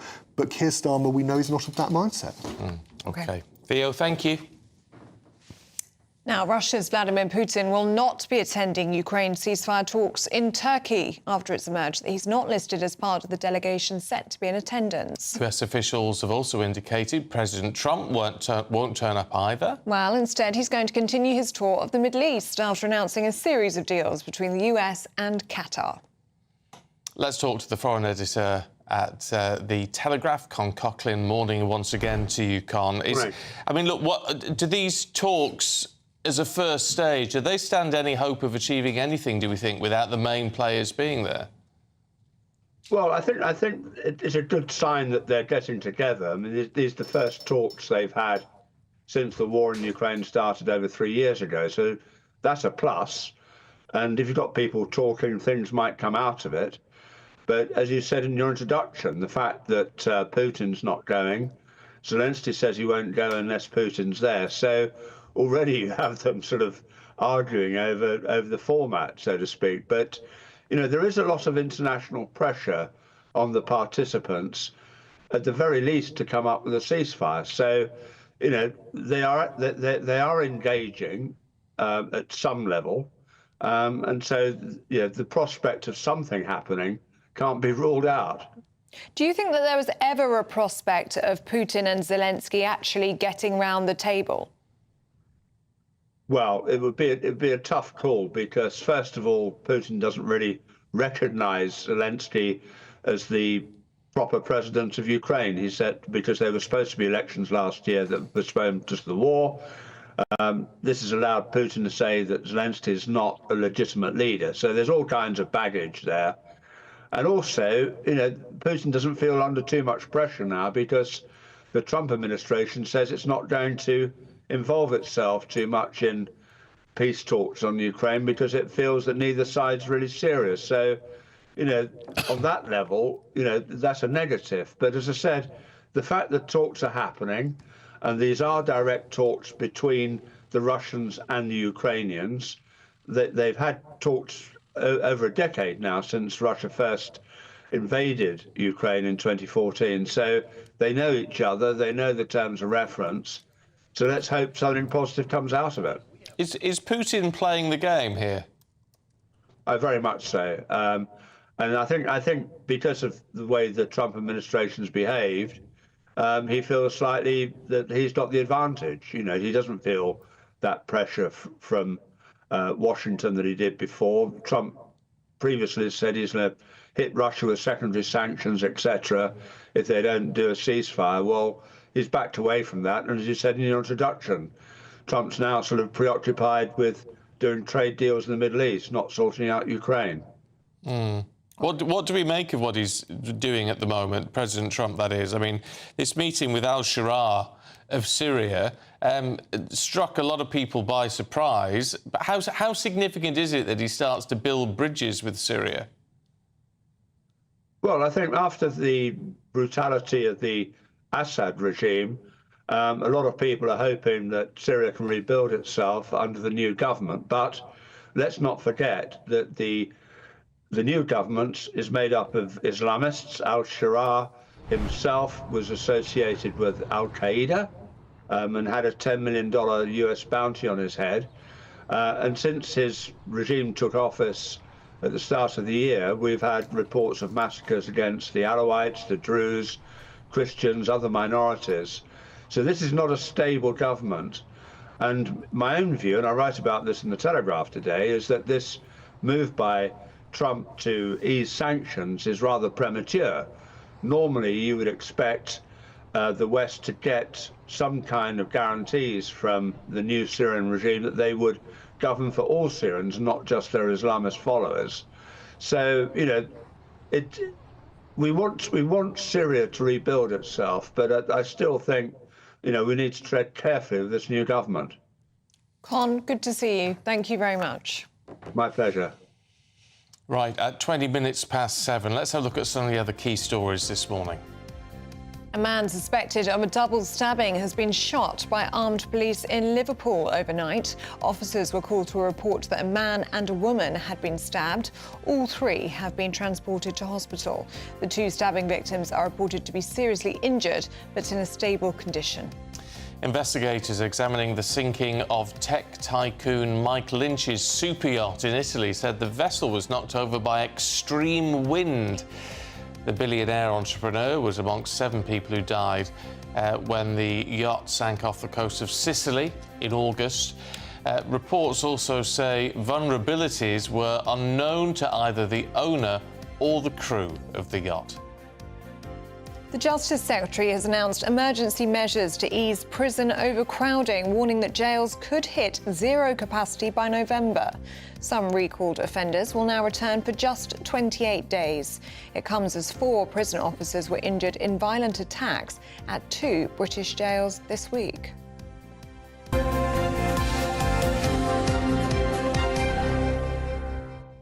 Well, I mean, whether you like that move or not, whether you think the government's stuck between a rock and a hard place or not with this one, the news that some new prisons are going to be built, I don't know how long that'll take. But is a long time. Well, is it welcome news? Do you think the government can fix our broken prison system? It's our poll of the day today. You can take place by scanning the QR code on your screen if you're watching on TV, or you can go to gbnews.com/poll. Now let's get a check on the weather with Aidan.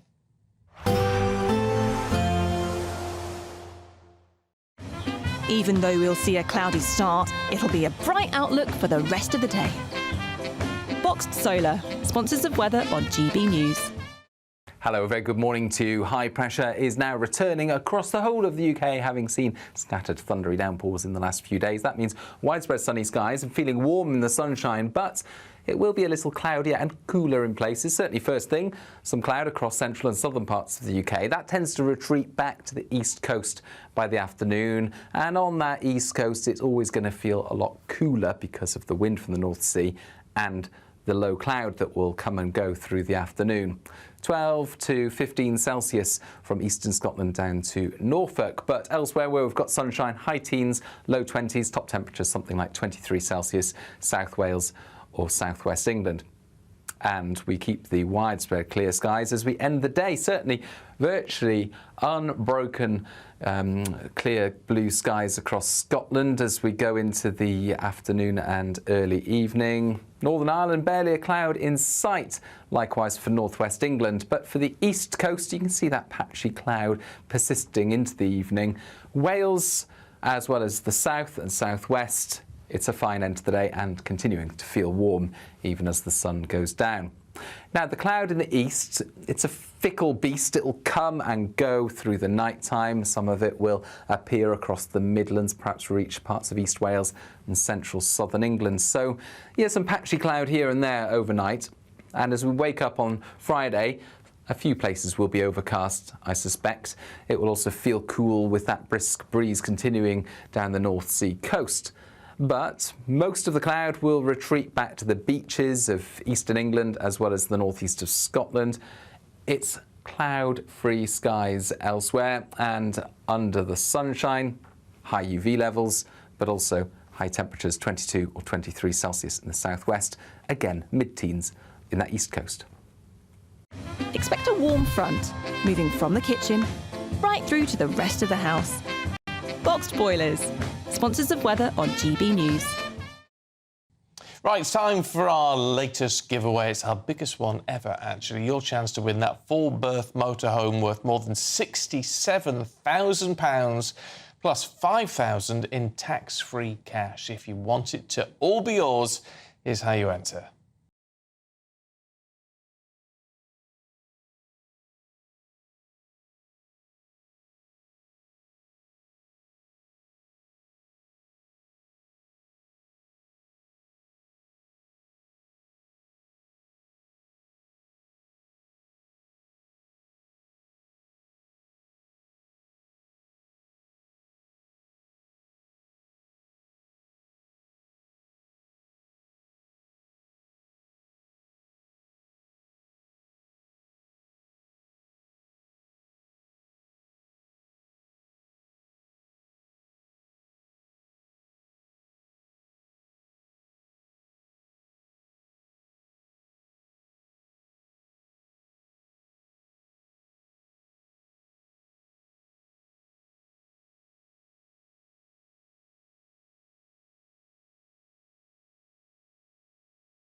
Now, do stay with us. Still to come, could the current £100 cap for contactless payments be removed? We're going to tell you about it next.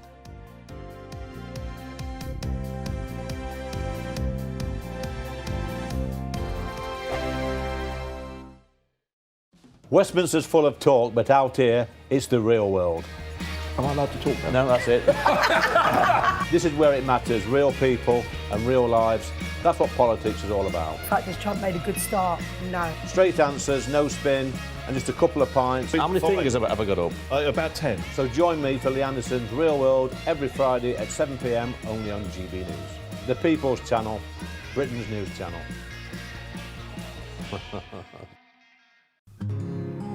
This is our country, and we think it's amazing. From high tea to the high street, we love it all. Even the rain, we like that too. There's nowhere else we'd rather be. That's why we're here to be the fearless champion of Britain, its voices and its values. Because we are GB News, the People's Channel, Britain's news channel.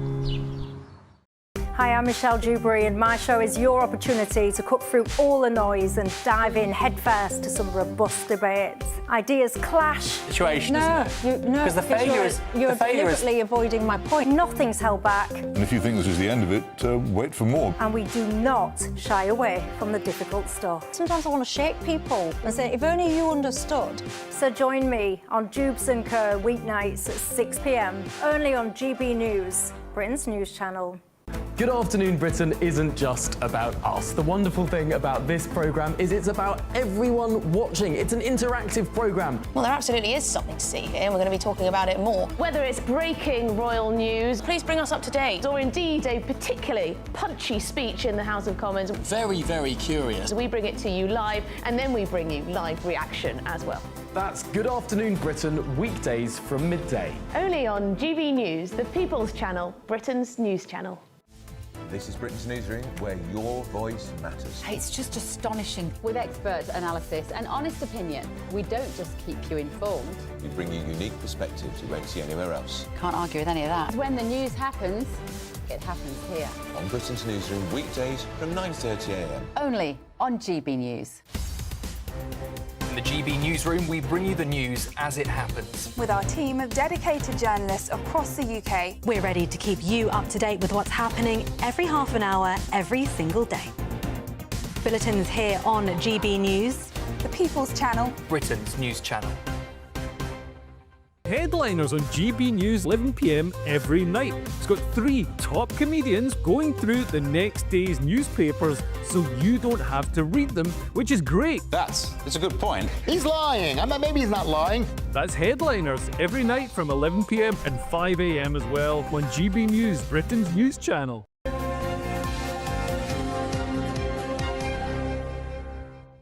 I've just discovered at 7:29 there was a GB News barbecue yesterday. Yeah, and to we which weren't we invited. were not invited. It was a Gen Z barbecue. I think that's why.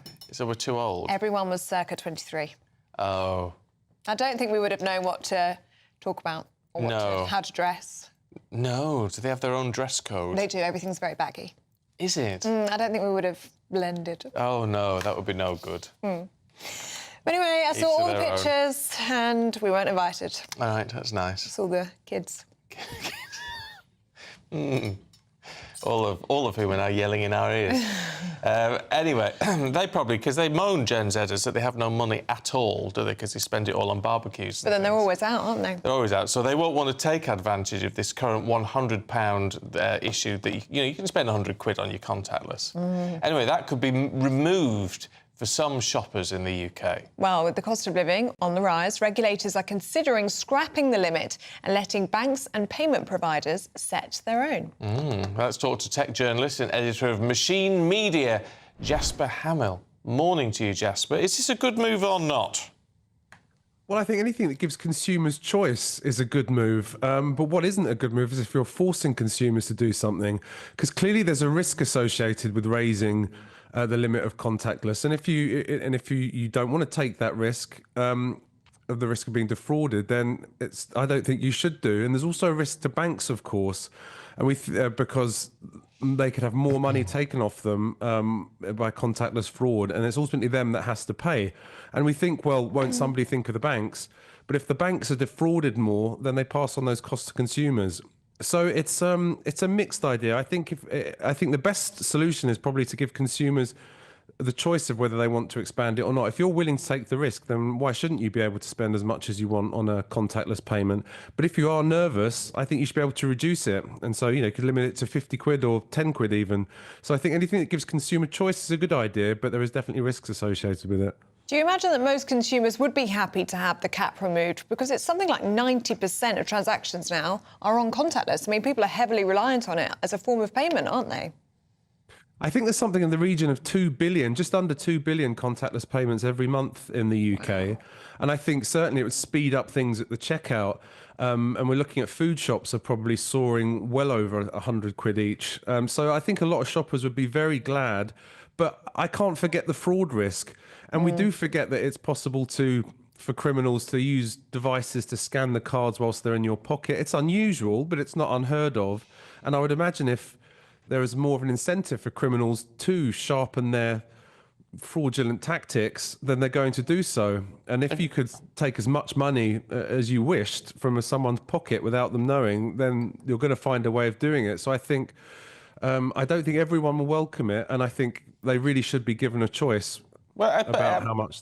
Yeah, but I mean, a choice is not difficult, is it? I mean, most people have an app now, a banking app of some description or other. I know not everybody uses it, but it would be very easy to change your own personal limit on something like that. But also, it's worth remembering is that if you use your phone to pay for things like a lot of people do now, there actually isn't a limit on that anyway. No, that's absolutely true. It would be very simple to do. And at the risk of sounding jingoistic, Britain really does lead the world in terms of financial innovation. And it's something we should be proud of. And it's not beyond us to introduce a system whereby we can set our own limits. And the FCA could easily order banks to do that. It's ordered the banks to do all sorts of things, from sharing consumer data under open banking to stopping what's called sharp practices all the way through all their interactions with customers under rules called the Consumer Duty. So I think we really do have innovative regulators in the UK, and our regulators get a hard time, but they are innovative in the UK, and we have innovative banks as well and a very forward-thinking financial system. So I think it's absolutely reasonable and easy enough to do. It just depends on whether the regulators have the vision to kind of push banks to do this. OK. Jasper Hamill, good to see you this morning. Thank you very much for your time. Thanks very much. I mean, in a way, I'd sort of welcome it. I would. Because it's quite useful. However, the idea that it makes things faster, compared to shoving your card in and typing in a PIN, which takes about 15 seconds? But contactless is so fast. I use it for everything. Yeah. I couldn't even tell you where my physical cards are. I don't know. Oh, that's because you're using them on your phone. Yeah. Using it on a phone, yeah. Yeah, just tap, tap, tap. Yeah, but it's... Oh, I see. Yeah, not the physical cards. It's the cards. Oh, I see. And they've got the one. Yeah. It's the cards that have got the 100 limit. Your phone. So I just use my phone all the time. The phone, you can spend whatever you want on your phone because you're already identifying yourself. Yeah, most people are doing that already. Well, Let us know what you think. It's an age thing, I think. I'm not. You do it. I do it. Thank you. Yes, but people maybe slightly older than me don't use the phones. They're just using the cards still. Yes. Let us know what you think. gbnews.com/you'll say. You're very tech forward. Oh, it's very modern. But I don't know if we need to increase it or not. I don't think shoving your card in a machine actually is going to slow things down any. Anyway, let us know what you think. Right, Paul's going to be here with all the sport next.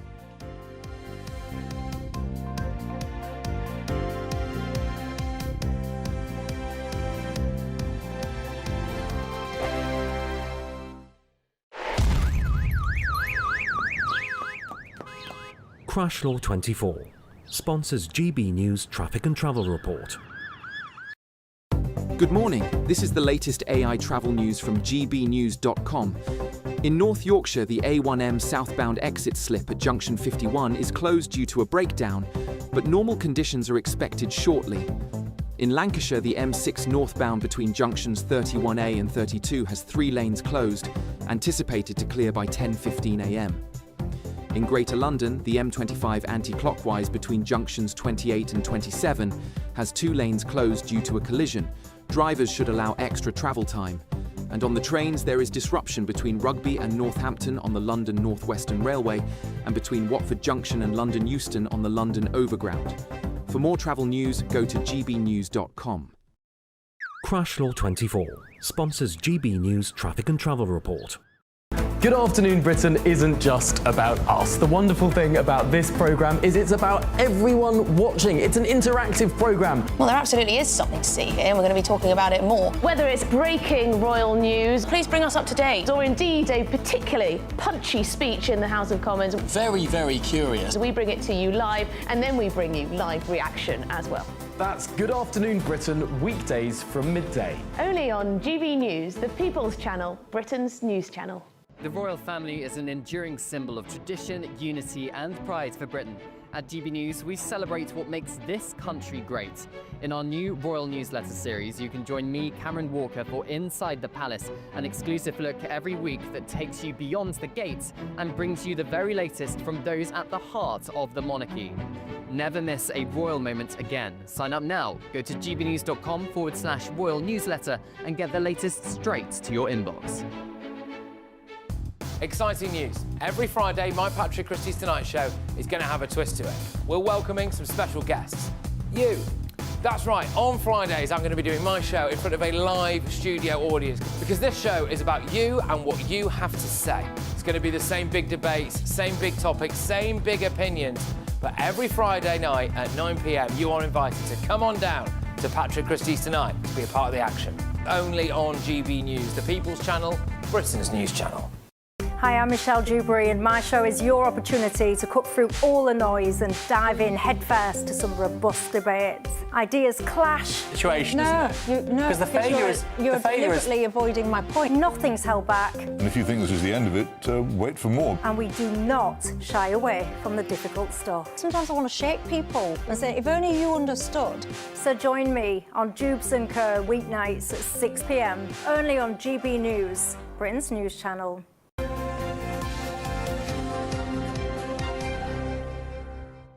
All right, Paul's here with the sport. Let's get an update on Ellie first and foremost, should we? Yes. It looks, I mean, it's OK. I mean, it's an incredible story.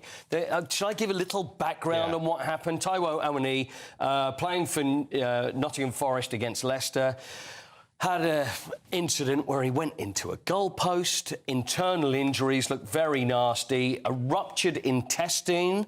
I mean, this is really nasty. 2-stage operation, so he was in an induced coma, because whenever you hear the word coma, you think, oh, this sounds really bad.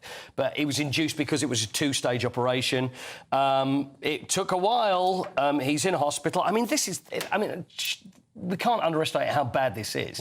It can be fatal because we're talking about leaking intestine here. Anyway, he played on because he told the medics, actually, you know what, I'm fine. But when you're a fit man and you've got a bit of pain, you're more likely to feel less than maybe I would if I'd had that situation. And it was only once he started playing again that then he collapsed on the floor and they knew how serious it was. So now the ramifications after that. Is it the medics' fault? Should they have spotted that? And they're even saying that the linesman, the decision about being offside should be changed because he doesn't flag. And if it was given offside, the incident wouldn't have happened in the first place, which I think is... It's all a bit unfair. I think so. You can't be playing the blame game. You just have to be thankful he's doing all right. Absolutely. Yeah, I agree with that. So as far as we're concerned, as far as we know, he is recovering in hospital and should be fine. Thank goodness. Should we talk about F1? Yes. Potty mouth F1 drivers. Yes. F1 chiefs, they backtracked on rules regarding fines for swearing. Now, would you like me to go through the words that you can use and the words that you can't? Are you sure? Yeah. OK, fine. So anyway, there's a difference between on- and off-track conduct. Controlled settings is at a press conference, whereas if you start effing and blinding on cursing, then that's not going to be a good thing because it's more of a controlled setting. You should be able to know what you're doing. The non-controlled setting, I can't believe they've even got words for this, is when you're driving the car at great speed and something goes wrong and you start effing and jeffing there. I don't think you can be blamed for that, Well, because the thing is, it all goes out. Everybody hears everything. So they're cutting the fines. Was a 10k euro fine, now 5k, 4 times a multiplier for further offences. So if you do it once and then you do it again, then you're going to be in more trouble. So basically, you just got to say words like flip and things like that. It's ridiculous. It's ridiculous. Yes. Oh, sugar. And fudge. That's it. Fudge. Which is probably what Yannick Sinner had to limit himself to when he met the Pope. I'm so jealous. What, of the Pope or of Yannick Sinner? Yannick Sinner. Oh, OK, fine. I'd love to meet the Pope. Well, the thing is, Yannick Sinner, the world #1. Is he Catholic? Yes. Well, I assume so. He's Italian. Yeah. I assume so. Anyway, there he is meeting the Pope. And he actually did offer the Pope a game of tennis. It was a little uncomfortable, I must admit, because he then gave him a tennis racket and then got his tennis racket out with a ball and said, because he heard that the Pope was a keen tennis player, and said, would you be interested in having a little knockabout in the Vatican? And I think the Pope said, thanks very much, but probably not the right place to be doing this. Yes. But I just wonder if there was any confession from Yannick about... you know what I mean? I know. Well, if you... There we go. So there we are. Do you want to play? No. But then he did present him with the tennis racket. So maybe something behind closed doors. Right, a couple of birthdays for you. Yes. Very quickly, sporting birthdays. Who do we have? How old are they today? Please. First one is... Come on, Caris. Come on, here we are. It's Zara Tindle. We've already spoken about her. There she is. So, Zara Tindle, how old do you think Zara is today? She's 46. OK. I'm going to go 41. Yeah, I was going to say, I haven't got the list. 44. 44. We guessed that well, I think. Yes, very good. Either side, and one more. Andy Murray. Sir Andy. There he is with one of his 2 Wimbledon trophies. I think he's 37. You can get now, look, yes. 37. Yeah, yes. 39. 38. 38, of course it is. Going to be right in the middle. Happy birthday, Sir Andy. Yeah. Happy birthday. Looking for a new gig after Novak gave him the elbow. Oh, is he giving him the elbow? Well, yeah, or maybe it was one of these mutual consent. It didn't work out. Was it? Yeah. Well, that Novak wasn't doing so good, so who'd you blame? Blame the coach. Blame Andy But Murray. Andy is a lovely guy. All right, Thanks, Coity. Right, still to come, Alex and Scarlett will take us through the papers. First, Wave. there's a wave. wave. Go on, Scarlett. Come on, Scarlett. Well, there you go. Nice. First, if you fancy some holiday sun, here are the top European hotspots. Can't wait to get in that sea. Lovely and warm. Just like the feeling of having great travel insurance. All Clear Travel Insurance sponsors GB News Travel Destinations Forecast.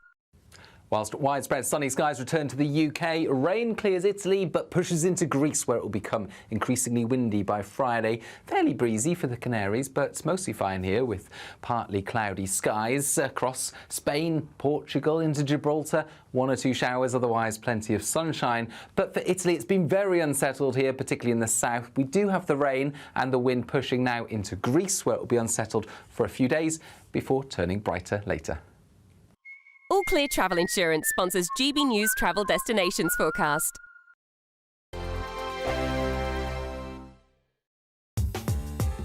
I'm Christopher Hope. From pop stars to politicians, I'll interview anybody in a pub who's got a political opinion. Join me every Friday on Spotify, Apple Podcasts, YouTube or gbnews.com, or wherever you get your podcasts.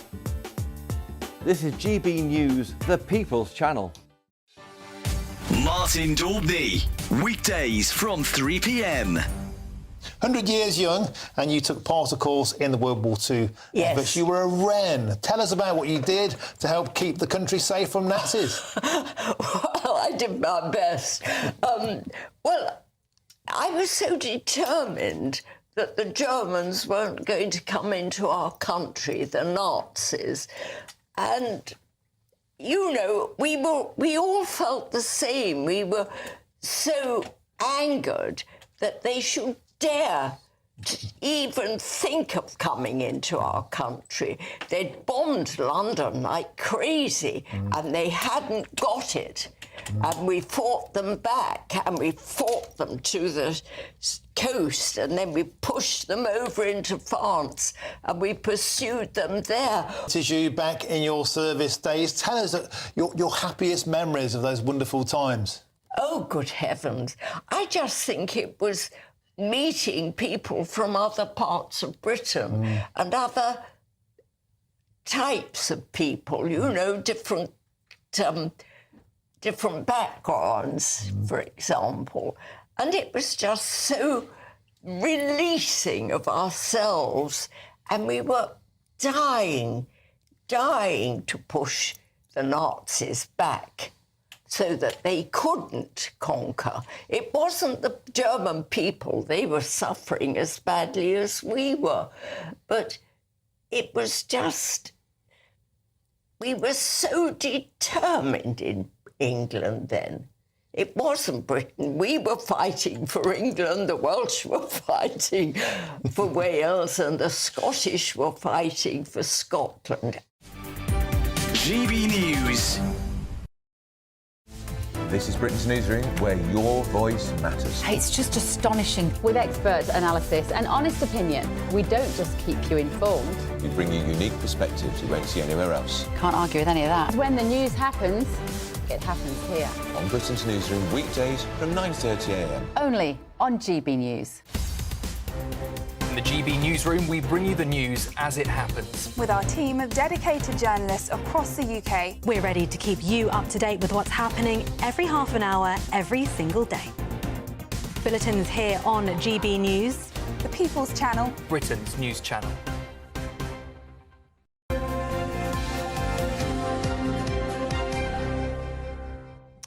7:47. Whew. Let's go through the papers with Alex Armstrong and Scarlett Maguire. Good morning. Good morning. Scarlett. Morning. Let's have a look at the eye, should we?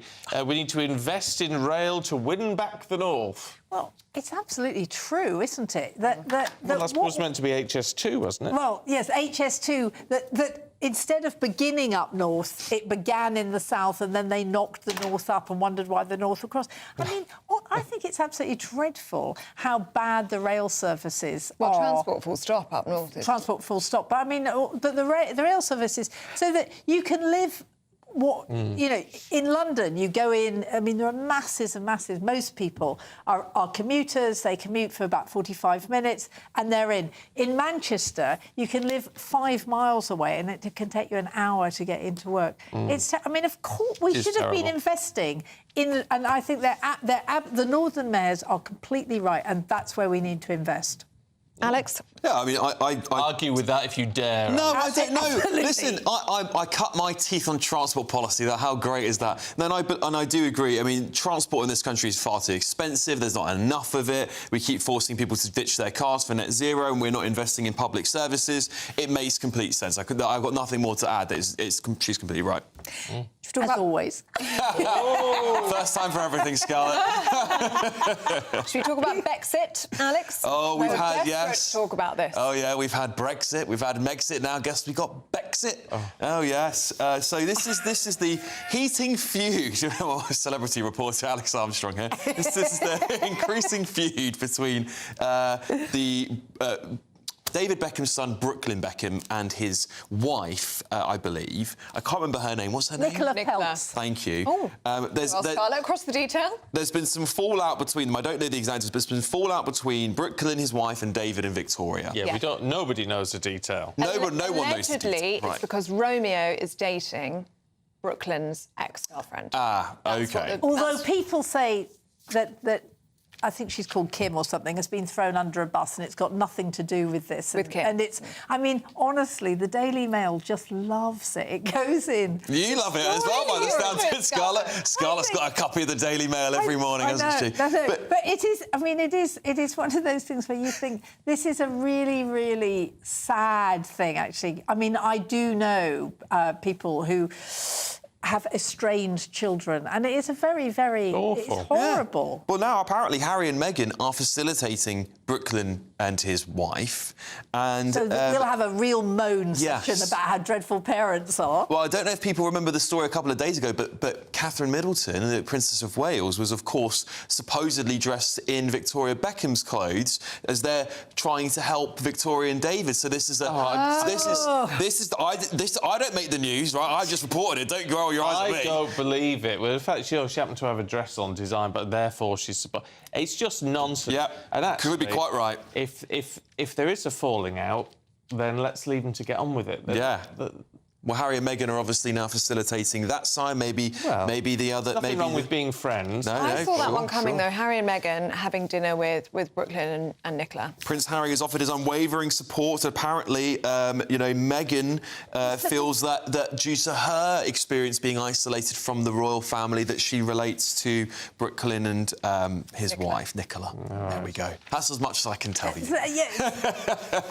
There are lots and lots. Go on, Scarlett, take it away. Well, there are lots of nuances to this one about. I mean, the newspapers. I mean, obviously, you've got lots of PR people briefing people because the newspapers are blaming Nicola Peltz for the estrangement in the same way that they blame Meghan for Harry. There's a whole thing about. Was it Amanda Platel? One of those women, journalists, said. Do you think she's teaching her how to put petals on? Some bits sprinkled here on scones, I think Nicola Peltz doesn't need the money like me. No. Talking of food, though, Scarlett, school dinners. This is nonsense. This is in the Mail. School dinners are a recipe for success for fussy eaters. Well, as a fussy eater, because I was veggie from the age of 5. Were you? Oh, yeah. Are you still? For ethical reasons? Oh, Yeah. Right. No, I saw don't my eat mother meat, stuffing a chicken and the penny dropped that a chicken was a chicken. Right. And then that was it. I thought, no, I don't want to eat that. I don't want to eat that. And I still don't eat it. So do you eat fish? I was going to say something else then, but... Right, so because actually a friend of mine who's a But school dinners were a disaster for me. Yeah, he did the same. I think he was 4 and he's never eaten meat or fish since then. So what they say is that the thing about school dinners is that if you don't have a packed lunch but you go to the canteen, that sometimes you try things. I have to say, when I had school dinners, and I'd been to a private school where you had to eat everything as a junior school. It was so disgusting. I used to sometimes put food into my tunic pocket to take it out. I bet you smelled great at the end of the day, Scarlett. Oh, and I have never liked boiled carrots ever since. But when I went to this lovely comprehensive and you had all these puddings and you could eat as much as you wanted or not, I just loved school dinners. We've got an obesity epidemic. I know. Selection of puddings, have as many as you like, kids. Well, I'm just remembering these wonderful... Before Jamie Oliver got involved, maybe. Yeah, well, a bit... I don't think I was too fat then. I mean, it was the next school I went to where I suddenly ballooned. Oh, yeah. My favourite thing at the school dinners was we used to do, at my school, like a treacle tart thing with cornflakes on the top. Really? This is very posh. Amazing. Mine was jacket potato. Yeah, I used to have jacket potato. Cheese and a bit of beans. Yeah, cheese and beans. I used to have a packed lunch. Yeah. I mean, it was just... But, I mean, school dinners, oh, God, no. Sounds grim. Let us know your favourite school dinner.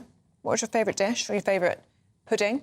The sponge cake with the sprinkles on top. Yeah. No, I was thinking nice. of all the sponges in these things. I do remember being amazed at how good the food was. Really?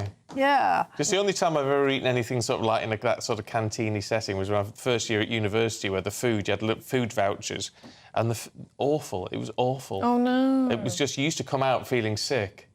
Oh God. It was really, I don't know. I mean, I know it's hard to cook for a lot of people, but it was not good. No, because I never had any money at my university. Yeah, I had egg and chips. Yeah. Delicious.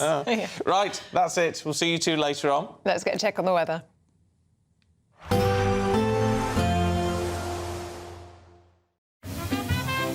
Heavy showers first thing will be followed by a warm, cosy day. Boxed boilers, sponsors of weather on GB News.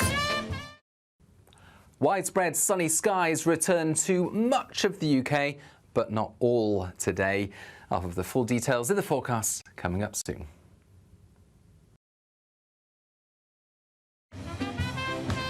There will be a light breeze in the morning, leading to a warm front. Boxed heat pumps, sponsors of weather on GB News.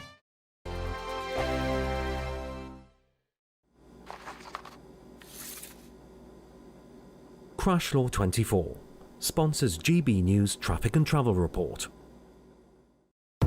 Good morning, this is the latest AI travel news from gbnews.com. There is a road closure on the A470 northbound between Nantgarv and Upper Boat for maintenance. In Greater London on the M25 anti-clockwise, a collision has closed 2 lanes between junctions 28 and 27. Expect an hour's delay. In Lancashire, an accident on the M6 northbound between junctions 31A and 32 has closed 3 lanes, but resolution is expected shortly after 11 this morning. And on the trains, there is a disruption between Rugby and Northampton on the London North Western Railway, and no trains are running between Watford Junction and London Euston on the London Overground. For more travel news, go to gbnews.com. Crash Law 24 sponsors GB News Traffic and Travel Report.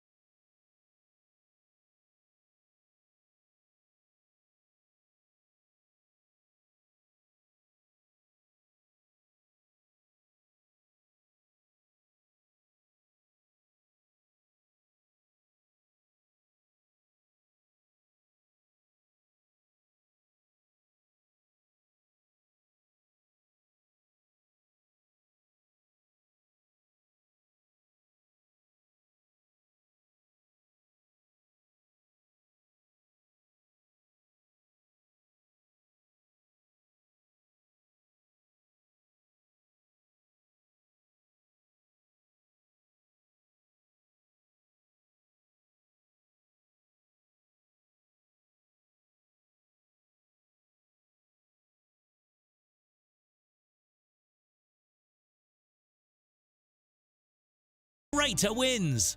Headliners on GB News 11 PM every night. It's got 3 top comedians going through the next day's newspapers so you don't have to read them, which is great. That's a good point. He's lying. I mean, maybe he's not lying. That's Headliners every night from 11 PM and 5 AM as well on GB News, Britain's news channel. Join me, Nana Akwe, for an informative, interactive news programme with a difference. It's fun.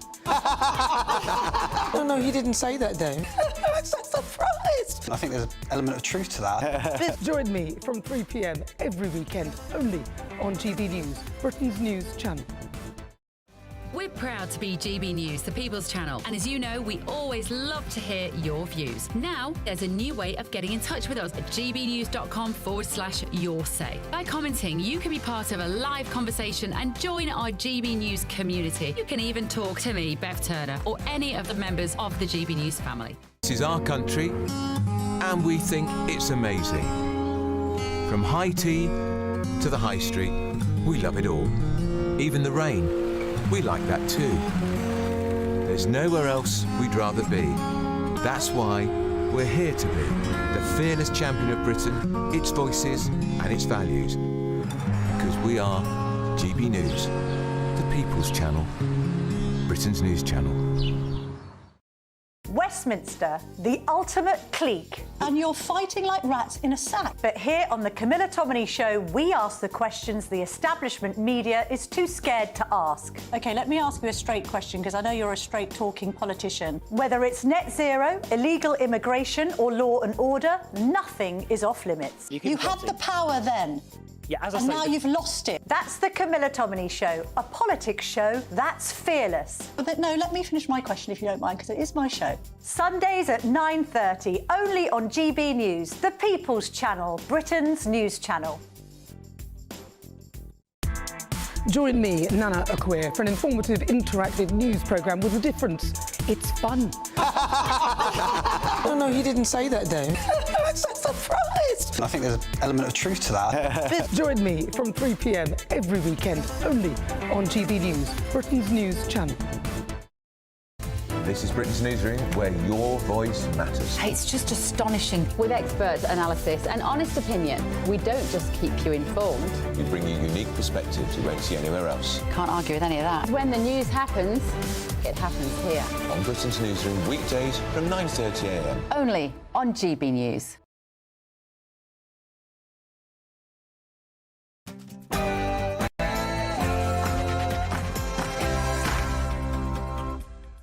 Good morning. The Prime Minister's search for a shared migration solution. Sir Keir Starmer will meet Albania's Prime Minister today in a first for a British Prime Minister as he continues his bid to clamp down on illegal immigration and organised crime. Well, these discussions come as 2025 looks like it's going to be a record year for Channel crossings, more than 12,000 already.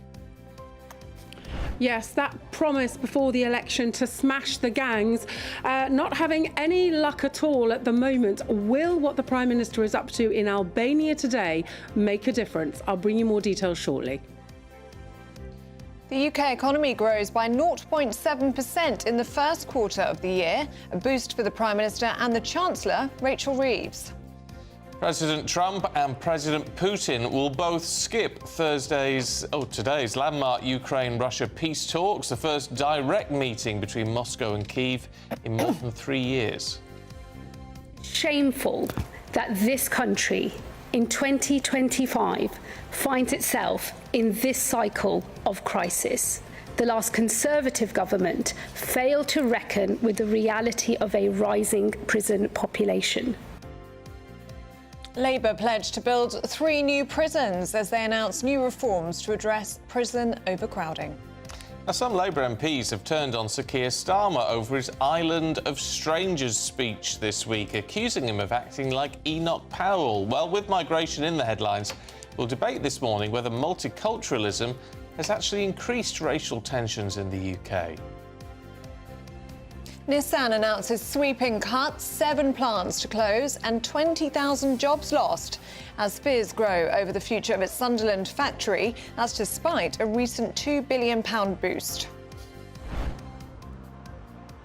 We're here at Nissan Sunderland, Britain's biggest car manufacturer, speaking to people on the ground about the importance of this factory to the local economy. The red carpet's rolled out on the Riviera. The Cannes Film Festival is underway with stars screenings and big names like De Niro honoured on opening night. 11 days of glamour and global cinema have begun. You know you're big when you only use the surname, you know. In sport, Nottingham Forest, Taiwo Awoniyi is no longer in an induced coma after abdominal surgery. Spurs have another injury problem as Dejan Kulusevski is ruled out of the Europa League final next week. And the saint and the sinner, the world #1, offers to play the Pope at a little game of tennis at the Vatican. Widespread sunny skies return to much of the UK, but not all today. I'll have the full details in the forecast coming up soon. It's just gone 8 o'clock. I'm Stephen Dixon. I'm Ellie Costello, and this is GB News Breakfast.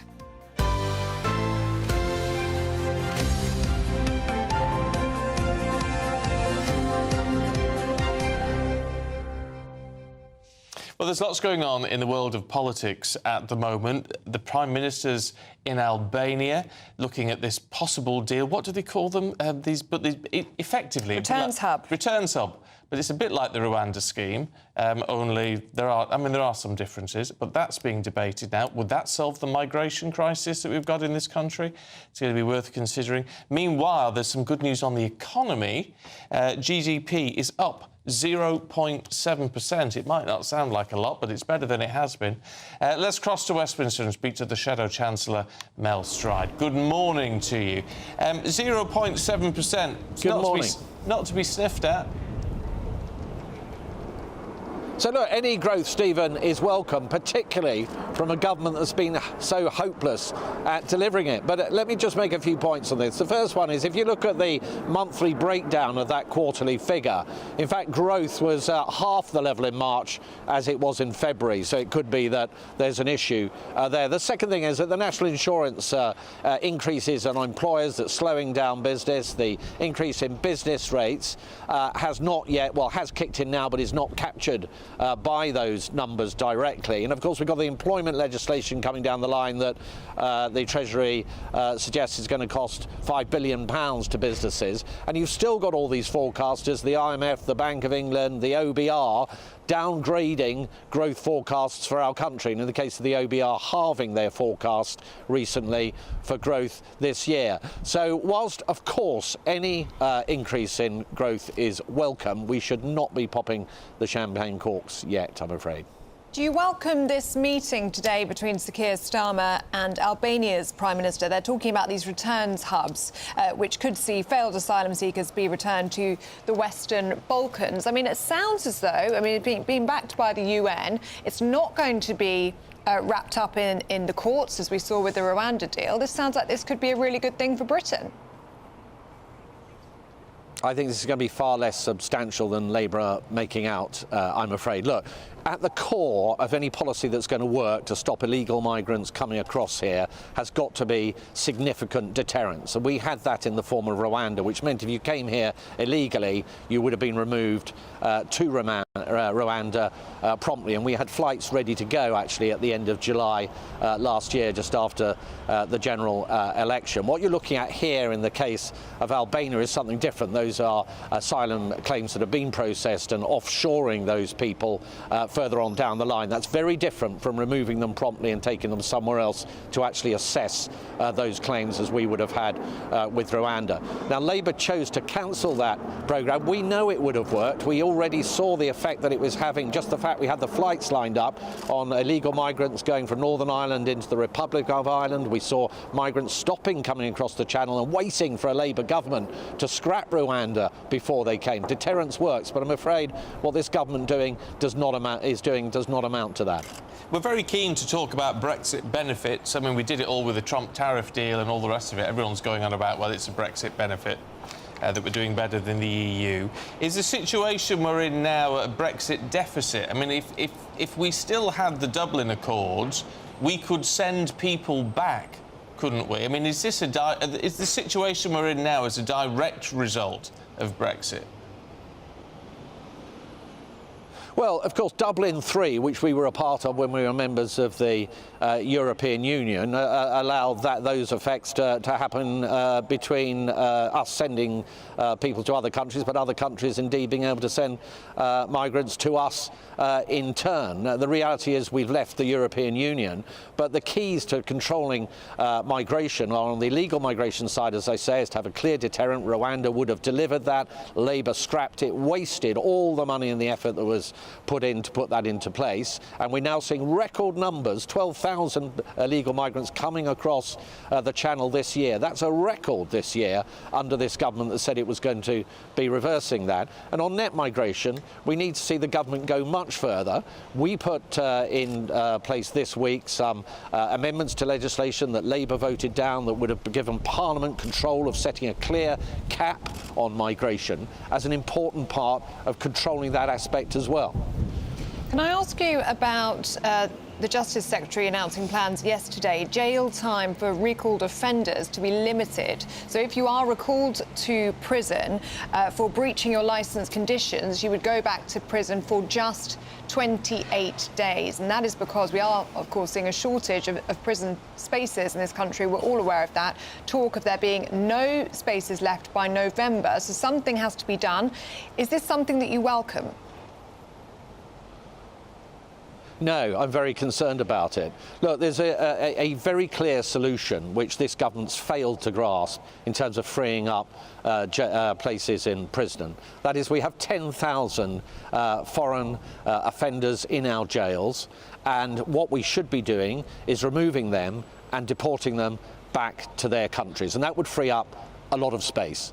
And we actually tabled an amendment to some legislation on Monday which would have said that we would have exempted in deportation cases the Human Rights Act and the provisions that it brings into UK law through the ECHR around Article 8 and Article 3, which would have made that process so much easier. That's what this government should have been doing, is freeing up those places and getting foreign national criminals in our prisons, out of our prisons, but out of our country as well. Is it legal to do that, though? I mean, the problem we seem to have when trying to deport anyone is getting wrapped up in all this red tape. I mean, is that quite a simple legal thing to do? Well, the change that we put forward that I referred to, this amendment around taking the Human Rights Act out of the process of deporting somebody, is absolutely critical. We had an example recently where somebody couldn't be deported back to Albania because the court determined that under the auspices of the ECHR and the Human Rights Act, that person's child would be disadvantaged because the kind of chicken nuggets that were available there would not be appropriate for them. I mean, this is where it ends up when you have those kind of loopholes in the process. They need to be closed, and we gave the government the opportunity to do that on Monday, and they turned it down. Look, talking about the prisons crisis, I'm sure you've seen and heard these very alarming reports this week of a number of prison officers who have been injured in separate attacks. One officer slashed with an improvised weapon in one of those attacks, another officer suffering a broken arm in a separate assault. I mean, action needs to be taken, doesn't it, to protect our prison officers before there's a fatality? Yeah, absolutely. The government's got to get a grip. I mean, how do you have a situation where people who are capable of being that violent have access to boiling water and implements to attack prison officers, and that's why these situations actually occur. So this needs to be absolutely dealt with promptly and effectively. But look, the underlying cause of overcrowding in prisons, which we recognise, as I say, is part of a contributing factor to those kind of problems. And the government really needs to get a grip of this, particularly around foreign national offenders and removing them from our prisons and sending them back to the countries that they've come from. OK. Mel Stride, appreciate your time this morning. Thanks very much indeed. Thank you. I mean, it's a strong argument. Yeah. It's a strong argument. If you've got 10,000 prisoners who at least potentially could be deported, I'm sure there are... what would be interesting would be to hear the other side of that. Yeah. And hopefully we'll get that. We're talking to Emma Reynolds a little bit later on. But why isn't that a solution that's being chased? Yeah, and it seems like quite a simple one if it can be done. I mean, if male prisons are at 99% capacity, something needs to be done and fast. And building new prisons, I mean, Justice Secretary yesterday outlined plans for 3 new prisons, but that's going to take time, isn't it? Yeah, that's the problem with it all. Anyway, we'll see if we can get an answer from the government on that one at 9 o'clock. In the meantime, let's get the thoughts of our political correspondent, Catherine Forster, who's in Westminster. Morning, Catherine. What do you make of it all? Yes, goodness. Well, on prisons, I think clearly the Conservatives had 14 years. They weren't building enough prisons. And I think that's one of the reasons why Rishi Sunak called that general election when he did, because they knew that this was politically very difficult and coming down the line. But for all that Labour are saying they're going to build, some new prisons, they have been in office not far off a year now. So you'd have thought they might have started on that a little bit sooner. Good news on the economy, of course, 0.7%. Rachel Reeves will be very, very happy with that.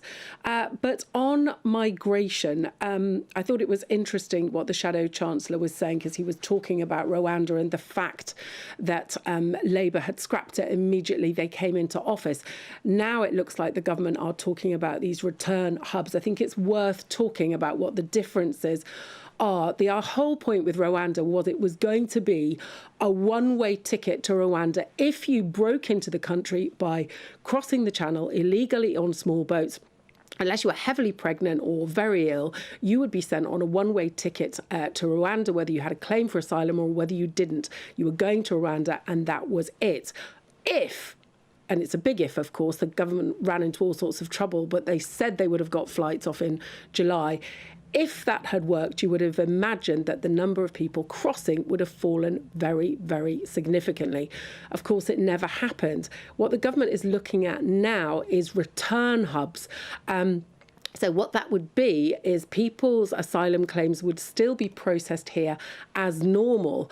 And if they were granted asylum, they would get to stay. But if they weren't, and once they'd exhausted all sort of avenues of appeal, they would then be sent to third countries. These would be people where their home countries weren't deemed safe for them to be returned to. So very, very different. But I think it is a mark of how the government is finally waking up to the fact that this pledge to smash the gangs, for all the work that the government has been doing. I was on a trip with the Prime Minister where he was talking to Giorgia Meloni last September.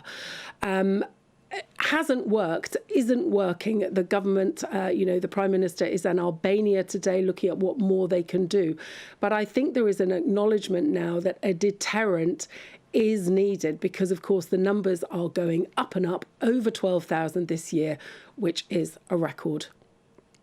Return hub would count as a deterrent, Catherine. Do you think it would work in that way of bringing down numbers, as we did see with the Rwanda plan when it was being floated? Although we didn't see anyone actually get off the ground quite literally with the Rwanda plan, we saw those numbers come down. So do you think we could see a similar with a return hub in Europe? Well, I don't think it would be as effective because you'd still get to put in your application for asylum here. There's another option, of course, which is processing hubs in a third country. That's something that's also been mooted. Giorgia Meloni, the Italian PM, wants to do that in Albania, but she's got bogged down in legal challenges. If you arrived here and you were sent immediately to a third country to have your application processed, I think that would be more of a deterrent still. But I think a good point too about the effect of Brexit, because the Dublin Agreement, of course, you could be sent back to the first country that you came into, but also about half of the people claiming asylum in Britain, it transpires, have already had their asylum claims rejected in Europe, and because we're out of the EU, they are able to put in a fresh claim when they get to the UK. We have got a big PR problem, though, haven't we? Just saying in the last hour, all the stuff that Patrick's been doing in France, and the number of people who say, "Well, we want to come to England because we'll get money and we'll get a house." I mean, if this is the image that is being projected to these people, we've got to do something serious to stop it. Yeah, and you see all those adverts on social media, on TikTok, those quite extraordinary reports from Patrick that people think they get here, they'll get put up, they'll be in a house, they're in hotels. We know now that the government are looking at housing them in actual houses. So this is very, very difficult. And of course, these people are coming from France, which is a safe country and also one of the richest countries in the world. But of course, people here speak English. Also, we don't have ID cards, so people disappear into the black economy very often. Okay. Catherine Forster there for us in Westminster. Thank you very much. Well, we were saying we were going to hope to talk to the government at the top of the 9 o'clock, but Emma Reynolds, the Economic Secretary to the Treasury, is so desperate to get on GB News. She's turned up early, and we're absolutely delighted to have you, Minister. Thank you. Very much indeed. Good morning. Can we talk, to be here. Can we talk Thank GDP to begin with? 0.7%, Sure. that's over the first quarter. It's very positive news, of course it is, but as Mel Stride was just telling us, if you break it down, it would seem the figures were better in February than they were in March. And, of course, with all these big fiscal changes, this is before all that happened. So you've got to be very careful with this, haven't you? Well, look, the figures that we've heard this morning of 0.7% growth for the first quarter are very positive. We're very pleased with those, but we know that we've got to go further and faster on our plans to kickstart economic growth, and there's still more to do. But we are now the fastest growing economy in the G7. Wages are increasing faster than prices, and the Bank of England, as you'll have seen last week, cut interest rates for the fourth time since the general election, which is obviously easing the pressure on households too. So things are going in the right direction, but we've still got to do more to ensure that we create the best regulatory environment for our businesses, that they have the confidence to invest. So the government is absolutely intent on that. Or could this be as good as it gets this year? Because the OBR and the International Monetary Fund, they've both downgraded the UK's growth forecast for this year. And of course, national insurance payments, I mean, that kicked in April. So we still haven't seen the impact of that one yet.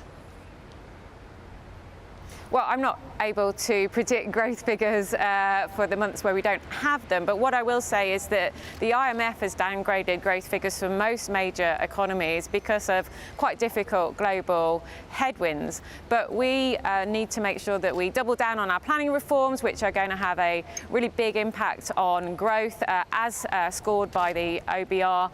And indeed, what the predictions have shown is that growth over the longer term will be stronger than expected because of the long-term changes we're making to planning, and also ensuring that we've got a proper infrastructure plan and strategy for the country too. Can we talk prisons? Because obviously that's in the news this morning. Sure. We're talking to Mel Stride again earlier on. Look, he made the point we've got 10,000 foreign prisoners in the prison system. Why not deport them? They said they put a motion down on Monday, which didn't make it through.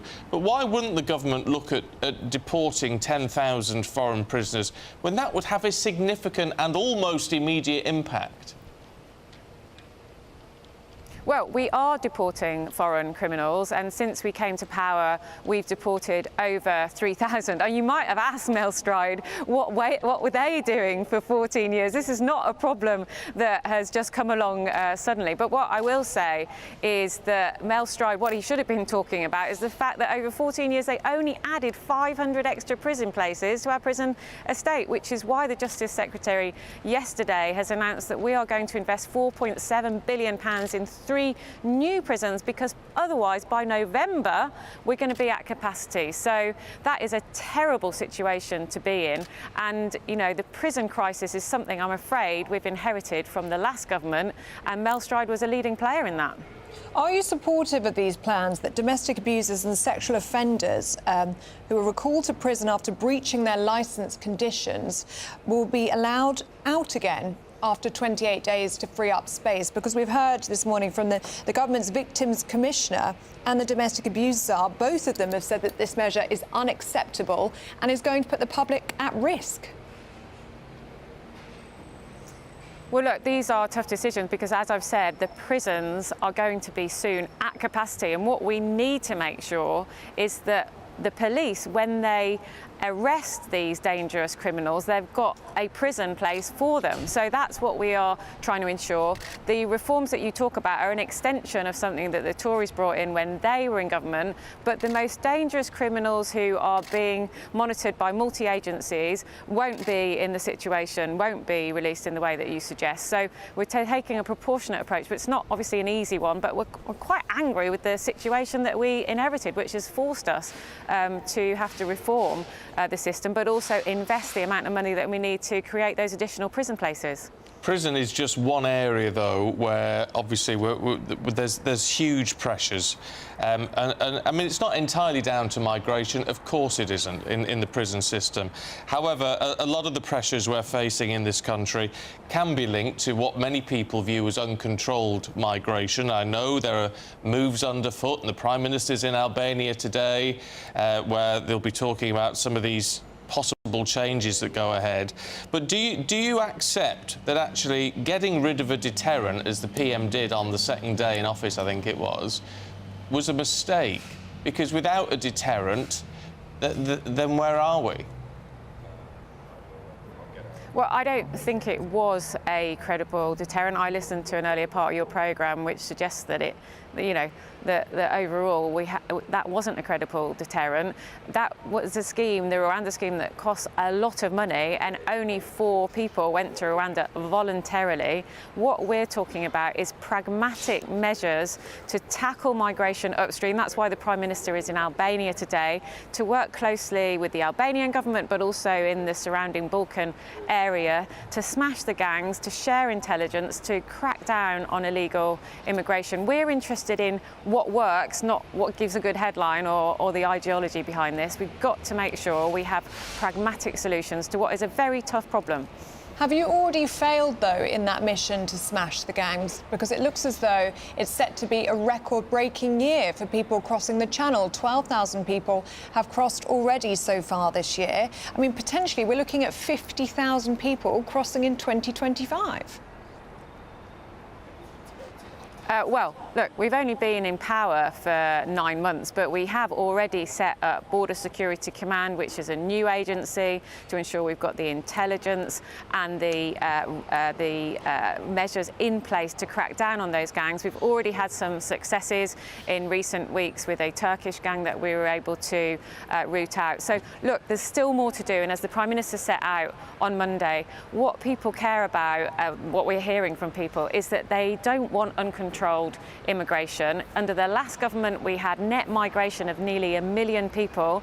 That is putting great pressure on communities, and it is, putting pressure on the bonds that bond us together as a society. So we are intent on doing something about it, as the Prime Minister set out the immigration white paper and the plan for doing precisely that earlier this week. That speech, though, has been criticised by some of your own colleagues, hasn't it? I mean, it's been the island. You talked about the dangers of becoming an island of strangers, which some people said, was reminiscent of an Enoch Powell speech, the Rivers of Blood speech. It's dangerous territory for the Prime Minister, this, isn't it? Amongst his own backbenchers, he's coming out with things that a lot of your own party don't like. Well, the Prime Minister and the government have rejected those comparisons. We are talking about ensuring that we have a system that controls the numbers coming in, but at the same time, we obviously recognise that diversity in our society is a strength. We had people come here in the post-war period to help rebuild the country, but net migration of nearly 1 million people is too many, and we need to control the borders and bring the numbers down so that the pressure on communities is not unsustainable. Emma Reynolds, good to see you this morning. Thank you so much for your time. Yeah, really good to talk to you. Thank you.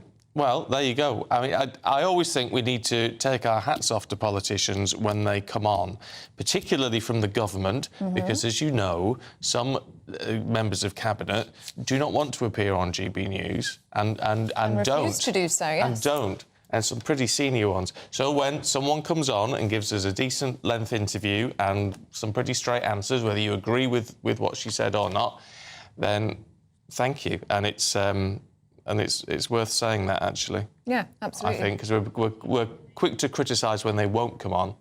So when they do, but I say what you make of her answers is entirely up to you. But it's interesting to get that different perspective. And one thing we didn't put to Mel's stride is, of course, because it becomes a bit of a boring argument, is when we're in this position with prisons. Because you didn't build any. Because you didn't build any. Yeah. But you we should have put that to him, yeah. Well, should you look? Because at what point do you stop going on about the last 14 years? So, they keep saying they're under new management, they're not in government anymore. So do you look forward rather than backwards? Yeah. But never, it's a valid point. Anyway, with migration continuously on the rise, we're asking whether multiculturalism has increased racial tensions in the UK. We're going to be debating that next.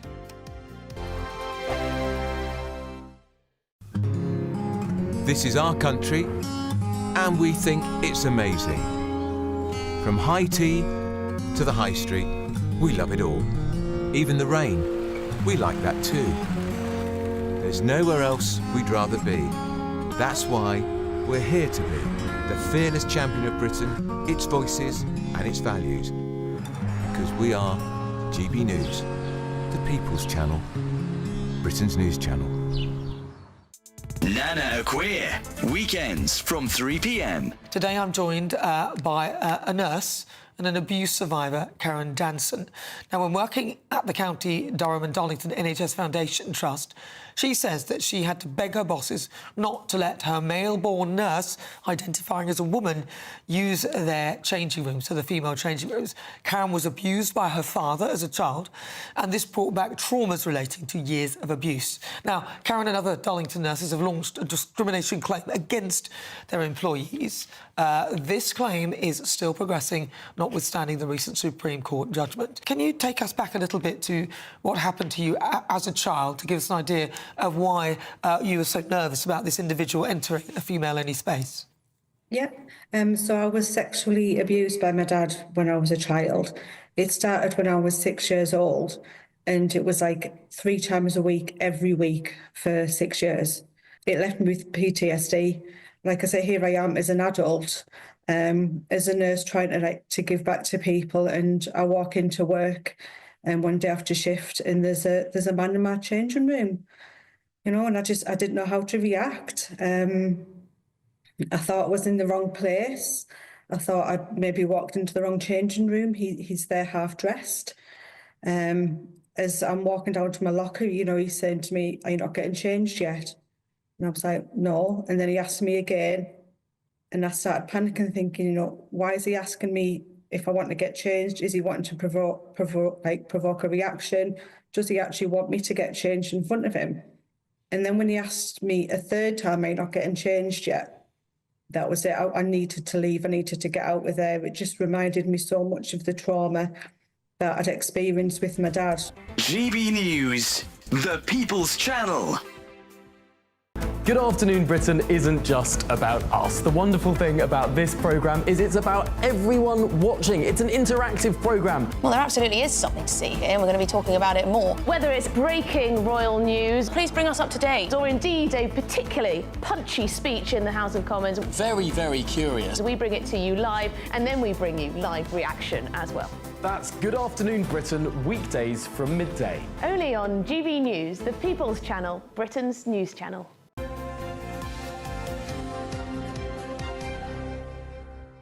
It's 8:30 and it's time for our biggest ever giveaway. A £67,000 motorhome, £5,000 in tax-free cash, could all be yours. Here's how. Great Britain is ready for you to explore this.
Sir Keir Starmer has been criticised for his Island of Strangers speech by some Labour MPs, with the Prime Minister being compared to Enoch Powell.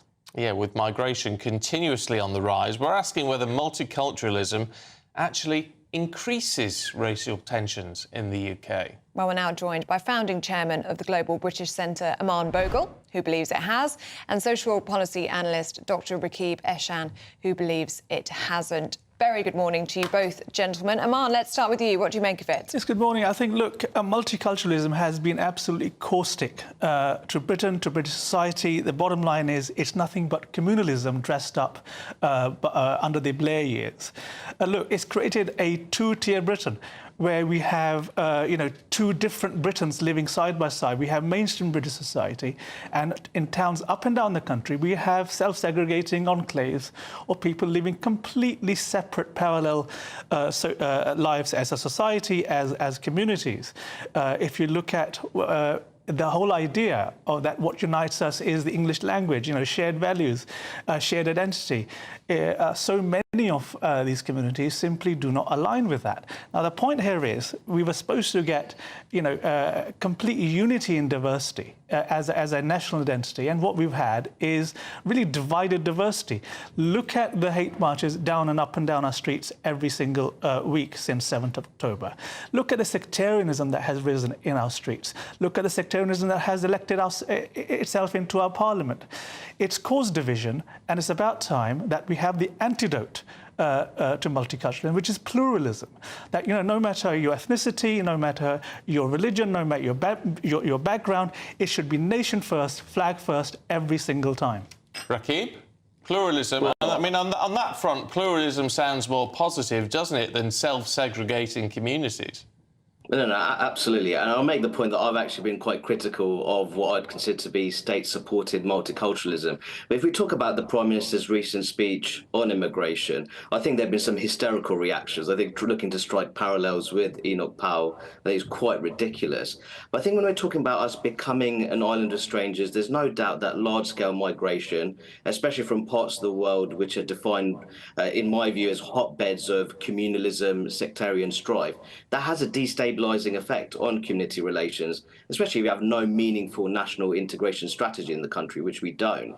But I think that in terms of talking about island of strangers, I think we have to be honest that we've changed a great deal as a country, and many of those changes aren't really connected to immigration. I think that we've become a more individualistic society. I think there's a culture of overconsumption. So I think the point I'd make there is that we have to ask ourselves some questions. Has it become mainstream that people tend to place their individual interests above their own family members, or indeed the interests of their wider community? I think if you look at rates of volunteering, if you just look at those indicators of altruism, I don't think we're necessarily going in the right direction. So when we talk about being an island of strangers, of course, large-scale migration needs to be a big part of that discussion. But I think we also have to talk about how we've changed as a society, that rapid secularization which has led to the decline of the church, for example. And you have organizations such as trade unions, how industrial decline has seen those membership numbers shoot down. That naturally has an effect on those bonds of social trust and mutual respect which used to exist.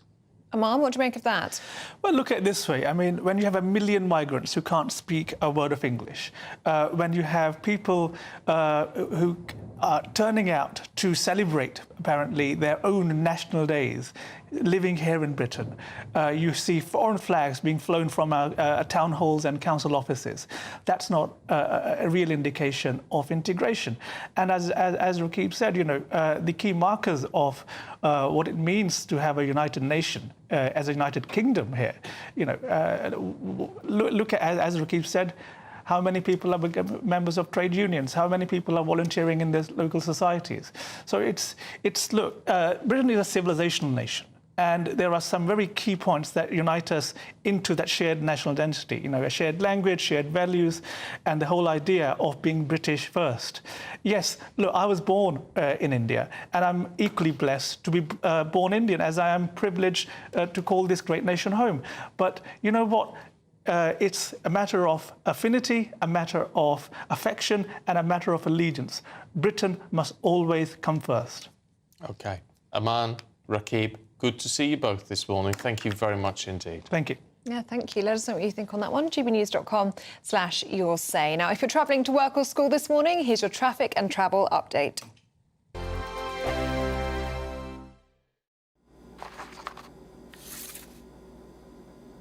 Crash Law 24 sponsors GB News Traffic and Travel Report. Good morning. This is the latest AI travel news from gbnews.com. In Lancashire, the M6 northbound between junctions 31A and 32 has 40-minute delays due to a collision, with 3 lanes closed. The A470 northbound is shut from Nantgarv to Upper Boat for environmental work, with diversions.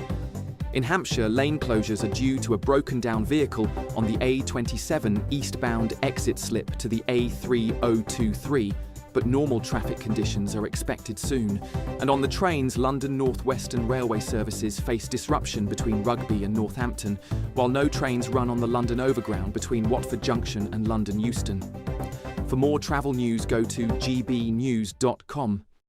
Crash Law 24 sponsors GB News Traffic and Travel Report.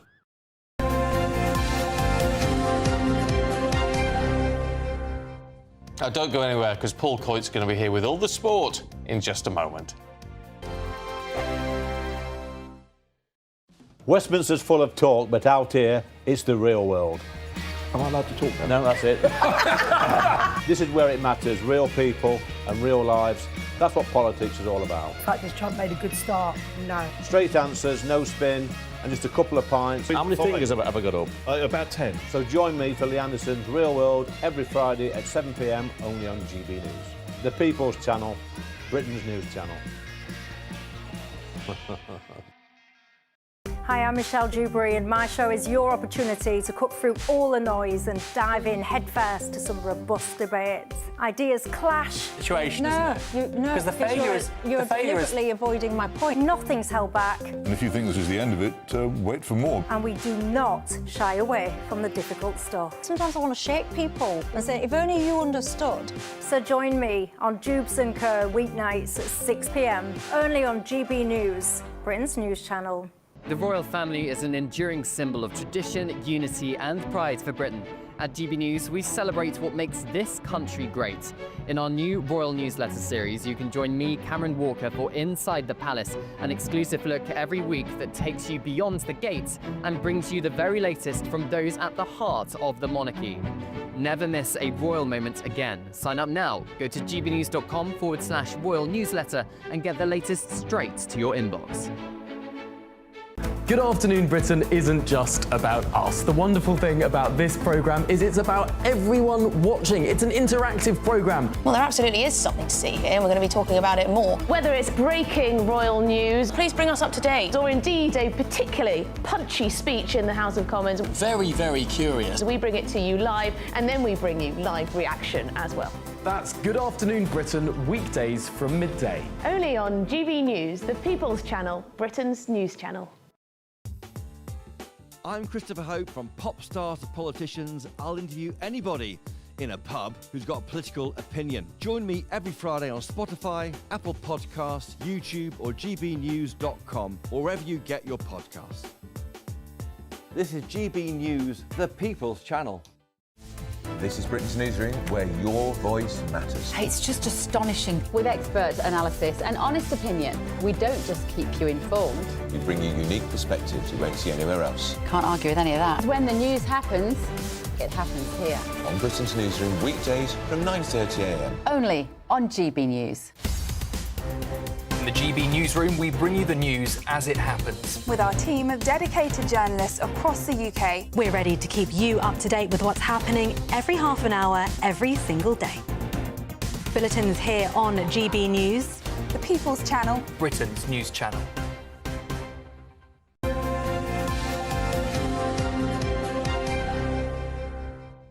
It's time to go through the latest sports news with Paul Coyte, who's here with us. Morning. Good morning. I'm feeling a little nervous, a little shaky for the first time. We're about the Europa League final. Yeah, that's... Oh, yeah. Which is next Wednesday. How excited are you? I think it's very exciting. I have to be honest, I'm rooting for Spurs. So am I. Thank you. We're all Spurs fans here. Bilbao, it will be in. Why are you going so early?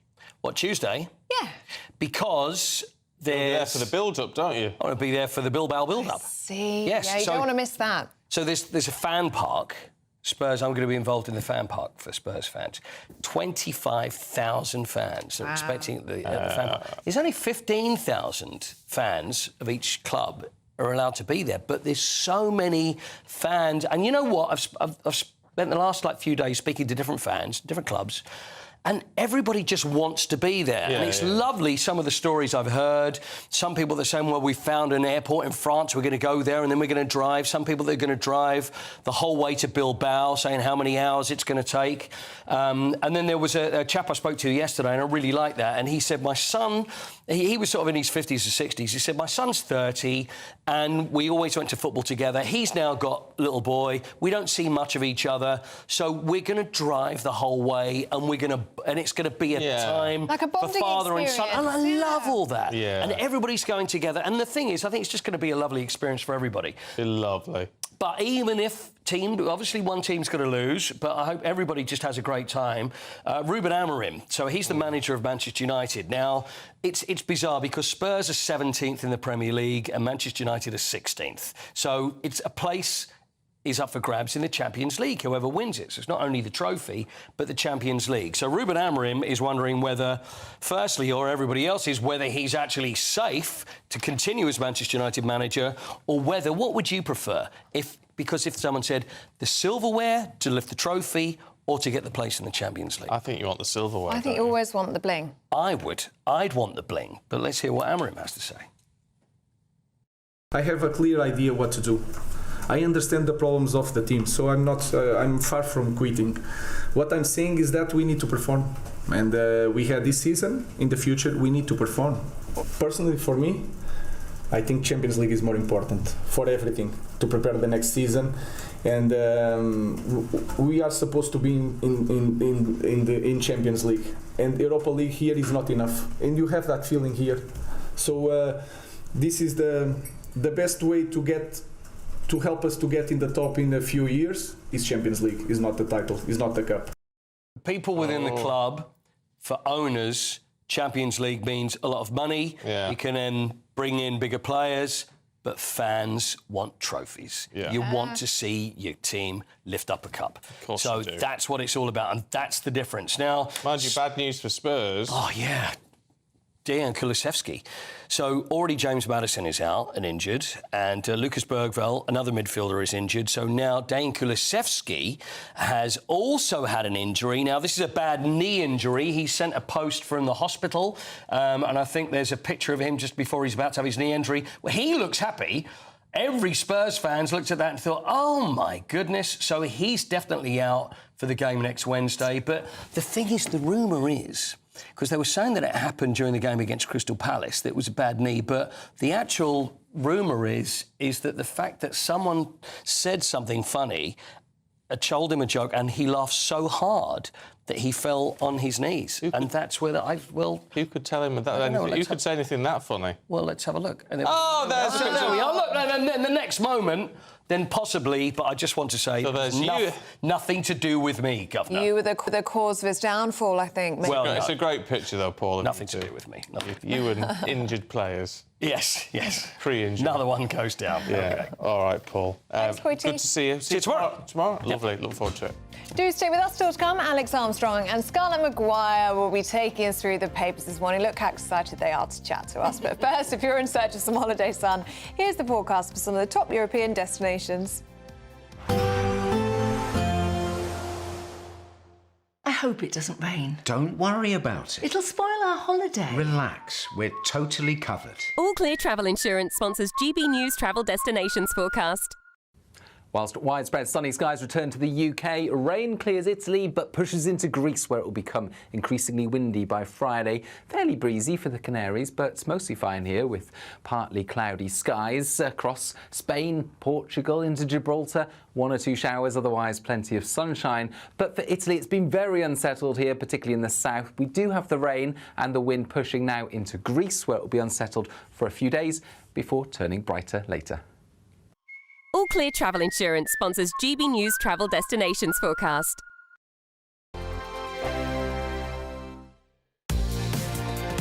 Mornings don't have to be tiresome, especially if you have the right company.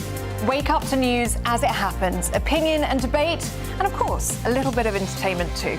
Because when the kettle's on, we're on. That's Breakfast on GB News, a show worth waking up for.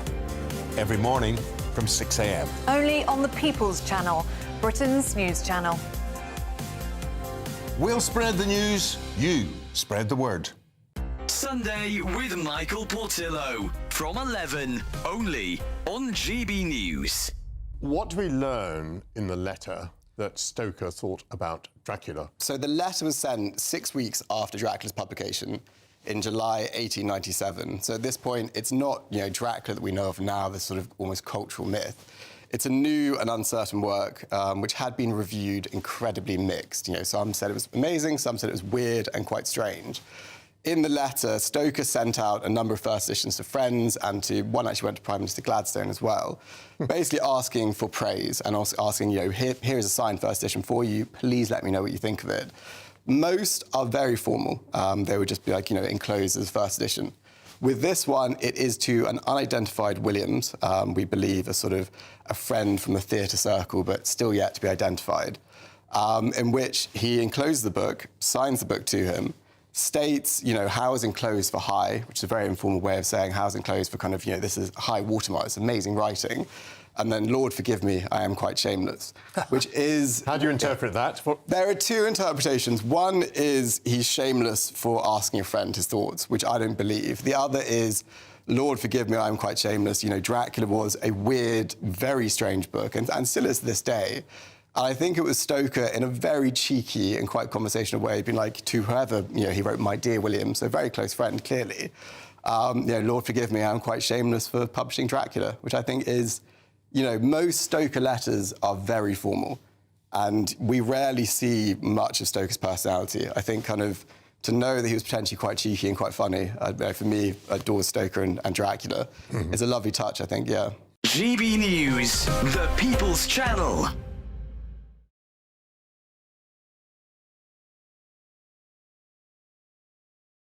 The royal family is an enduring symbol of tradition, unity and pride for Britain. At GB News, we celebrate what makes this country great.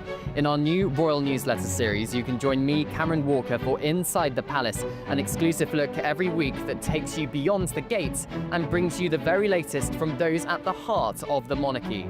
Never miss a royal moment again. Sign up now. Go to gbnews.com/royal newsletter and get the latest straight to your inbox.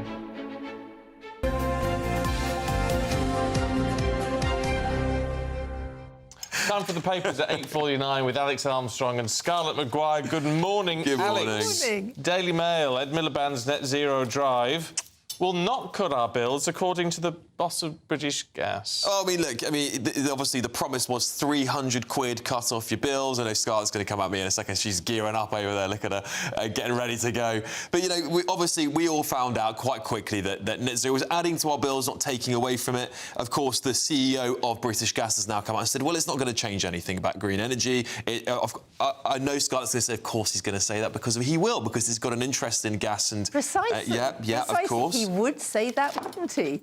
No. Take it away. Take it away. But, I have solar panels. They have cut my electricity bills massively. I think the thing about renewables is once you get them up and running, they are cheap. Yeah, well, it's one thing if you've got solar panels on your own house. It's about renewables that are solar farms and the wind turbines, or that's feeding into the grid. So it is cheaper than bringing in gas from the North Sea. And actually, the whole problem is that if we have more gas from the North Sea, it's not going to bring our prices down at all. But I think people generally don't have an issue with using renewables. It's the transition, the cost of the transition and the speed at which they're being asked to transition, which is the issue. That's exactly right. And I think the problem with net zero, and I think most people now agree, there's even the Labour Party starting to brief against it, is that it is costing consumers and the working class of this country the most first. It's very all right if you're wealthy and you can afford to make the transition and you haven't gone buy an electric vehicle and all these things. But for most ordinary people, they can't afford to make this transition. They're being forced to too fast, too quickly. I don't think anyone's got a problem with the economy transitioning to different energy, but at the end of the day, they've got to work. It's got to work for them. There is a real problem that the climate crisis isn't going to wait. Yes, but we contribute less than 1% globally. Well, come on, we're one of the most green economies in the world. We don't need to speed ourselves up. We do, that's right. We do do less than 1% globally, but we also have 1% of the world's population. Less than 1%, Yeah. I think. And It's about it balances it out, yeah. And things like places like China are just so way ahead of us. I mean, 13 new coal plants in the last 12 months. They're well ahead of us. And they're transitioning like nothing. Where are we getting our solar panels from? China. From China. They are absolutely. I know. China. Some people hate China, and go on. I love it. No. I do it too often. No, I'll tell you what you can't do an impression of. Mick Hucknall. Oh, Mick Hucknall, right. Well, the Sun is very cross because Mick Hucknall has this movie coming out called Holding Back the Years, 40 Years of Simply Red. Love Simply And Red. the Sun are making a fuss because it's a you, but it also says that there are sort of the British Board of Film warns song lyrics occasionally make brief, undetailed verbal references to making love and to sexual attraction. But actually... That's not what every pop song does. Well, but this isn't a trigger warning. I mean, if you go to any movie... So I went to a movie on Friday that was a 15, and then it said graphic violence, sexual violence. I mean, actually, the violence... There was a torture scene where I had to close my eyes. And luckily, I'd been warned. It wasn't a trigger warning. It told me why it was a 15. This is a U, and then says it has some stuff. This is actually, if you go to the movies, it happens in every one, is they tell you what's going to happen. Yeah, don't really care. Should I be honest? Nothing to say. I'm not going to watch it, don't care. I mean, they do, to be fair, they do it every time you put a TV show on, it says at the top on Netflix or Prime, whatever contains... It's kind of standard. It is kind of... It's become standard. I don't know why we need to know. But it says it depicts sexual content. I'm always disappointed when you get through to the end because it's not been as good as you've been expecting. Oh, yes, well, as somebody who loathes nudity. Violence... Not enough. No. Exactly, yeah. You're quite right. I was very disappointed. Well, obviously, you haven't seen Bridgerton, which, God, does it have a lot of sex in it. And nudity. That's a 15 for a reason. Or it might even be more than that. Who knows? Anyway, thanks you two, Alex and Scarlett. Good to see you this morning. Time for your weather with Aidan.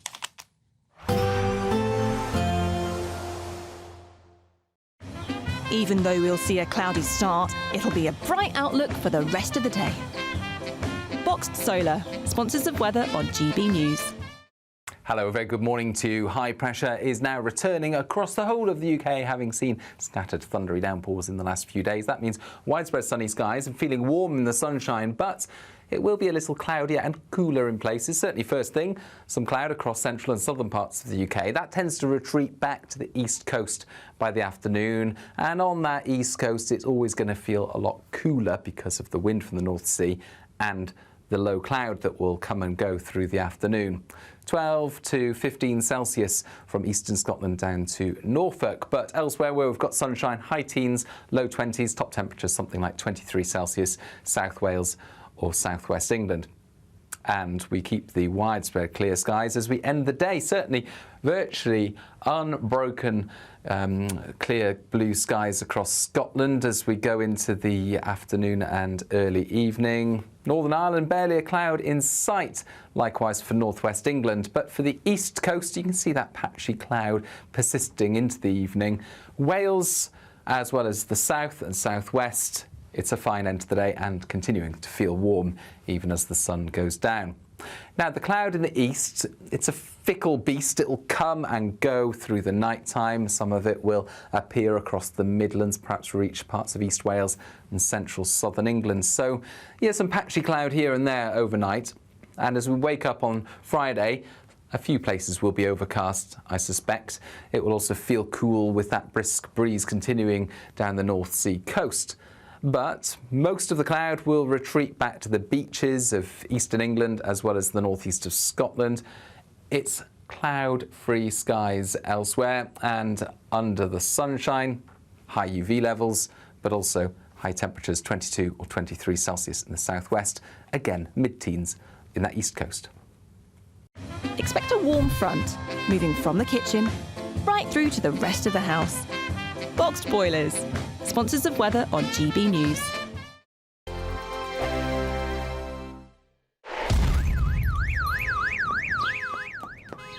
Crash Law 24 sponsors GB News Traffic and Travel Report. Good morning. This is the latest AI travel news from gbnews.com. Significant disruption on the M6 in Lancashire has closed 3 lanes between junctions 31A and 32 due to a collision, causing 50-minute delays. In Greater London, a serious incident on the M25 anti-clockwise between junctions 28 and 27 closes 2 lanes, resulting in 1-hour delays. On the M27 eastbound in Portsmouth, lane closures between junctions 11 and 12 cause 30-minute delays. And on the trains, London North Western Railway experiences disruptions between Rugby and Northampton, while London Overground services are suspended between Watford Junction and Willesden Junction. For more travel news, go to gbnews.com. Crash Law 24 sponsors GB News Traffic and Travel Report.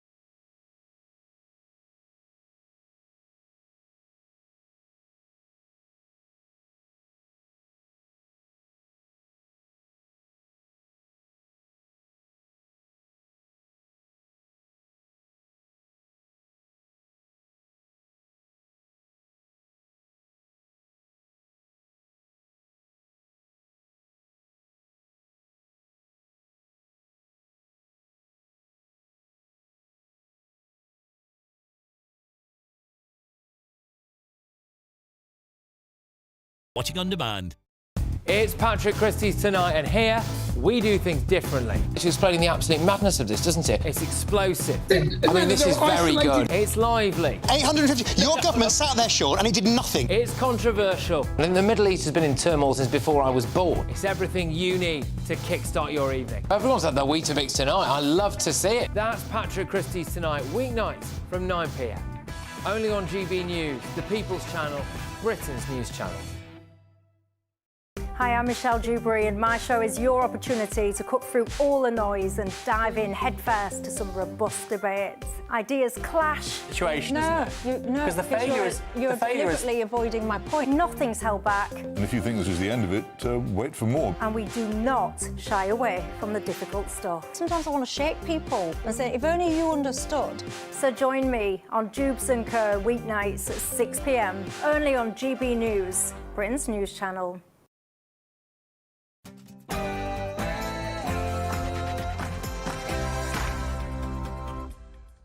Good morning. The Prime Minister's search for a shared migration solution. Sir Keir Starmer meets Albania's Prime Minister today in a first for a British Prime Minister as he continues his bid to clamp down on illegal immigration and organised crime. Well, these discussions come as 2025 is set to be a record year of channel crossings, with the number of people hitting 12,000 already.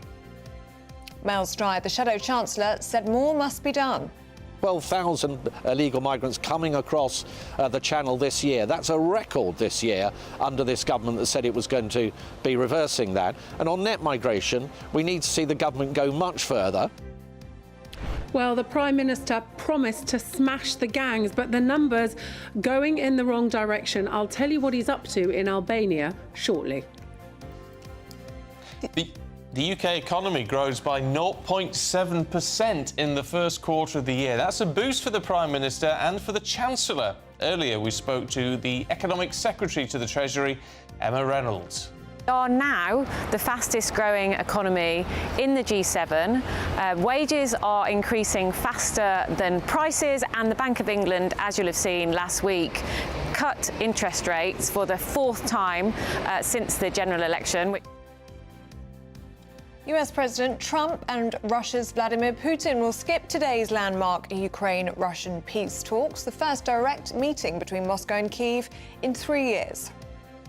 Shameful that this country in 2025 finds itself in this cycle of crisis.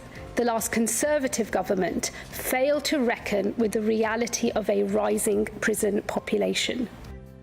Labour pledged to build 3 new prisons as they announced new reforms to address overcrowding.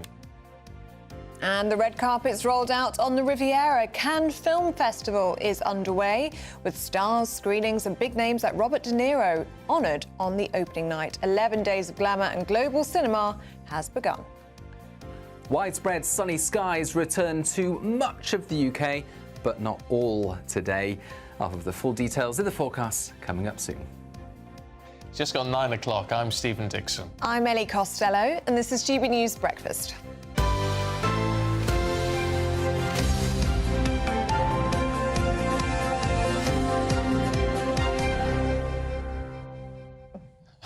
You've got a bug on your jacket.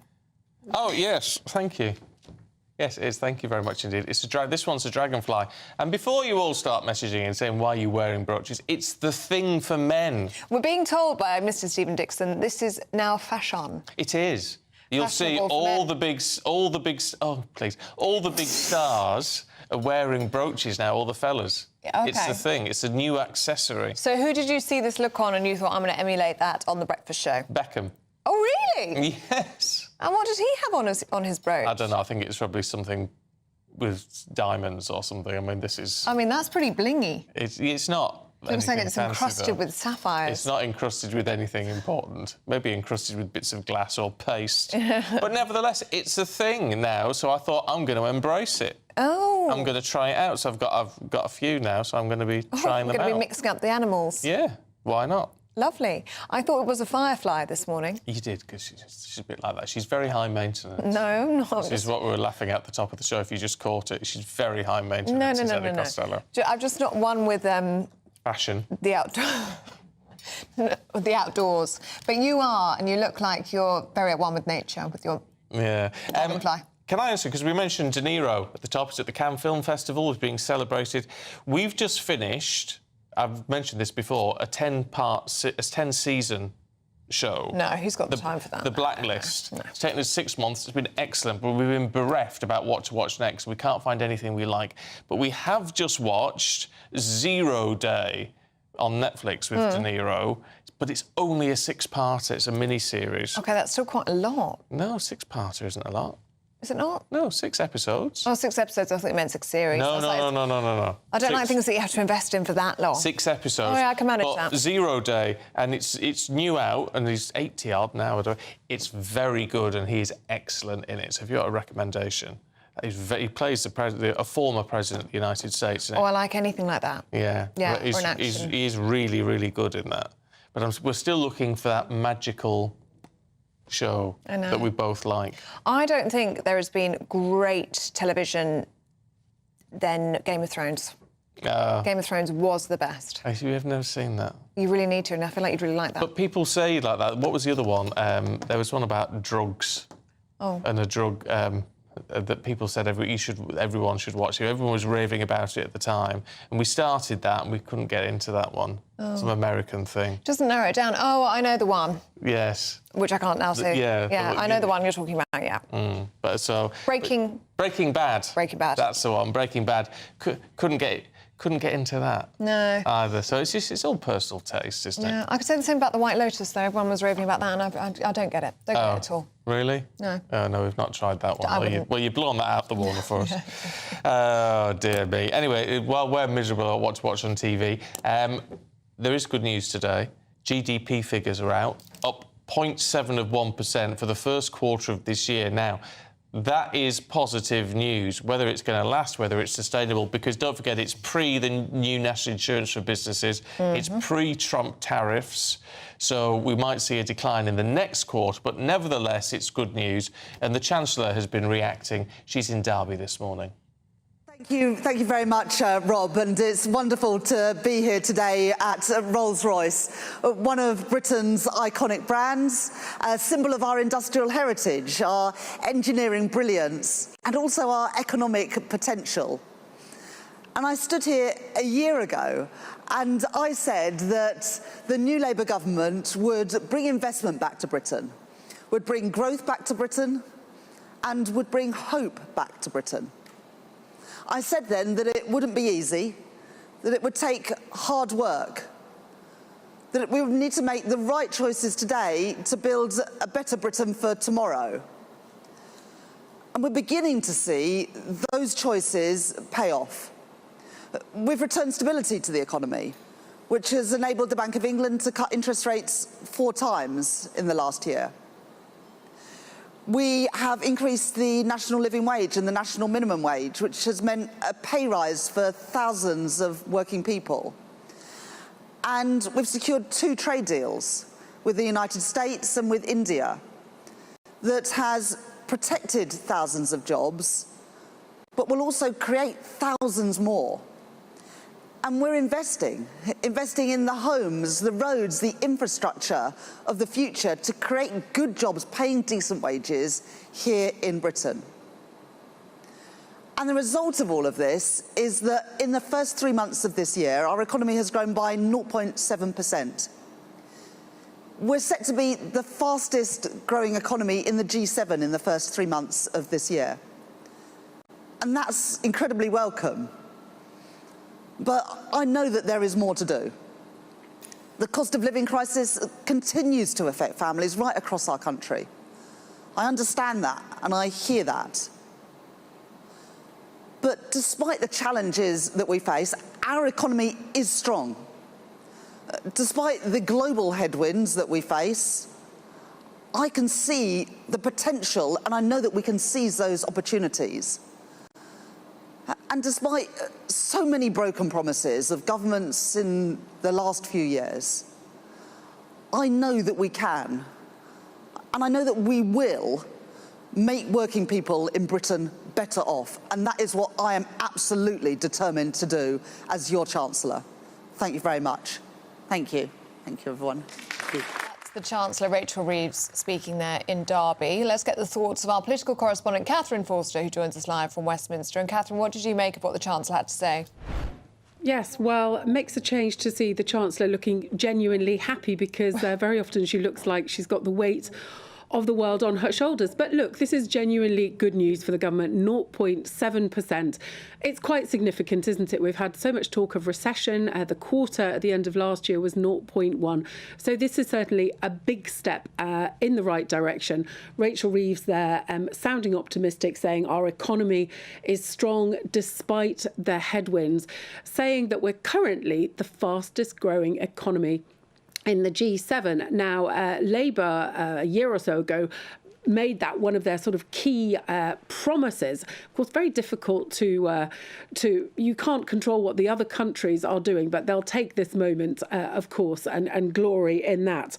They've had those interest rate cuts as well, of course, which are welcome, but these are figures before Trump's tariffs came in. Now, sure, we've got the reductions for cars and steel coming, but we're still in a worse position than we were before all Trump's global tariffs came in. So I expect that will have an effect down the line, but some rare good news for the government today. OK, Catherine, thank you. Well, what isn't good news for the government is the future of Nissan's Sunderland operations. They're in doubt as the Japanese car maker confirms it's going to shut down 7 factories and reduce its workforce. Although the car maker hasn't confirmed which sites will close, fears are growing in their plant in Sunderland, which employs 6,000 people. It is worrying news. Anna Riley is there for us this morning. I mean, people just heading into work today must be pretty nervous, Anna. Good morning to you both. Yes, certainly there's a lot of uncertainty here as to the future of what's a cornerstone of the northeast economy here in Sunderland, and Britain's biggest car manufacturer is that Sunderland Nissan plant. Now, this has come about, these 7 factories closing, these 20,000 job losses, in an effort to save £2 billion. This week it was announced the 2024 financial results that Nissan had lost £3.4 billion pounds, so that's why they're needing to make these closures. But locally, leaders here have been positive about the future of the plant in Sunderland. It's been there since 1989. It's made 11 million cars since it opened. Last year alone, it made more than 280,000. It's known for making Nissan Dukes, Nissan Qashqais and the new Leaf EV. This is what Lewis Atkinson, the local MP for Sunderland, said about the factory and its importance to the area. Sunderland's long been the most efficient, productive car plant in the UK, and something we're really proud of. So this is a global announcement made by Nissan, in particular as a result of falling sales, as I understand it, in China. And, you know, the global economic uncertainty we've seen just makes it more important that the government is sticking up for British industry and car making. It's a global announcement, but I expect to see us making cars in Sunderland for a long time in the future. We know as well that Nissan's president and CEO, Ivan Espinosa, did offer some reassurance about the Sunderland factory. He said, in Europe, we will strengthen our presence by assembling more electrified vehicles in Sunderland, utilising our relationship with Renault. And that ties in as well to this month, £1 billion being invested in a new car battery plant in the Washington area of Sunderland. That'll be the second factory that makes those car batteries that Nissan uses. So potentially hope on the horizon, but we know that Nissan have also said, Alan Johnson, Nissan's Senior Vice President for Manufacturing, he cautioned that the UK wasn't a competitive place to build cars. He said that Sunderland pays more for its electricity than any other Nissan plant in the world. So we'll certainly see, and we'll be speaking to people here in Sunderland throughout the day as to what that factory means to the economy here. OK, Anna Riley, thank you for bringing that to us. Yeah, fingers crossed Sunderland isn't affected by all of this. Very nervous households. Horrific, actually. And it'd be so bad for the whole area. Keep a very close eye on that for you. In the meantime, let's tell you about our latest giveaway, should we? Because you could win that incredible motorhome and £5 in tax-free cash. So it works out about 72 grand in total. Here's how you enter. Great Britain is ready for you to explore this summer, and there's still plenty.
Do stay with us. Still to come, the red carpets are out in the Riviera. We'll be going live to Cannes for their annual film festival. That's next. Good Afternoon Britain isn't just about us. The wonderful thing about this programme is it's about everyone watching. It's an interactive programme. Well, there absolutely is something to see here, and we're going to be talking about it more. Whether it's breaking royal news, please bring us up to date, or indeed a particularly punchy speech in the House of Commons. Very, very curious. We bring it to you live, and then we bring you live reaction as well. That's Good Afternoon Britain, weekdays from midday. Only on GB News, the People's Channel, Britain's news channel. Hi, I'm Michelle Dewberry, and my show is your opportunity to cut through all the noise and dive in headfirst to some robust debates. Ideas clash. Situation, no, isn't it? No, because the failure is you're deliberately avoiding my point. Nothing's held back. And if you think this is the end of it, wait for more. And we do not shy away from the difficult stuff. Sometimes I want to shake people and say, if only you understood. So join me on Jubes and Co weeknights at 6 p.m. only on GB News, Britain's news channel. This is our country, and we think it's amazing. From high tea to the high street, we love it all. Even the rain, we like that too. There's nowhere else we'd rather be. That's why we're here to be the fearless champion of Britain, its voices and its values. Because we are GB News, the People's Channel, Britain's news channel. Exciting news. Every Friday, my Patrick Christie's Tonight Show is going to have a twist to it. We're welcoming some special guests. You. That's right, on Fridays I'm going to be doing my show in front of a live studio audience because this show is about you and what you have to say. It's going to be the same big debates, same big topics, same big opinions.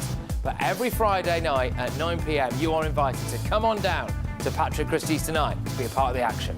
Only on GB News, the People's Channel, Britain's news channel. I'm Christopher Hope. From pop stars to politicians, I'll interview anybody in a pub who's got a political opinion. Join me every Friday on Spotify, Apple Podcasts, YouTube or gbnews.com, or wherever you get your podcasts. This is GB News, the People's Channel.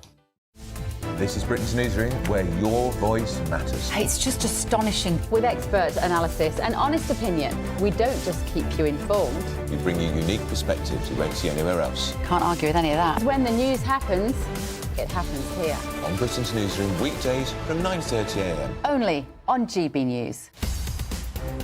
In the GB Newsroom, we bring you the news as it happens. With our team of dedicated journalists across the UK, we're ready to keep you up to date with what's happening every half an hour, every single day. Bulletins here on GB News, the People's Channel, Britain's news channel.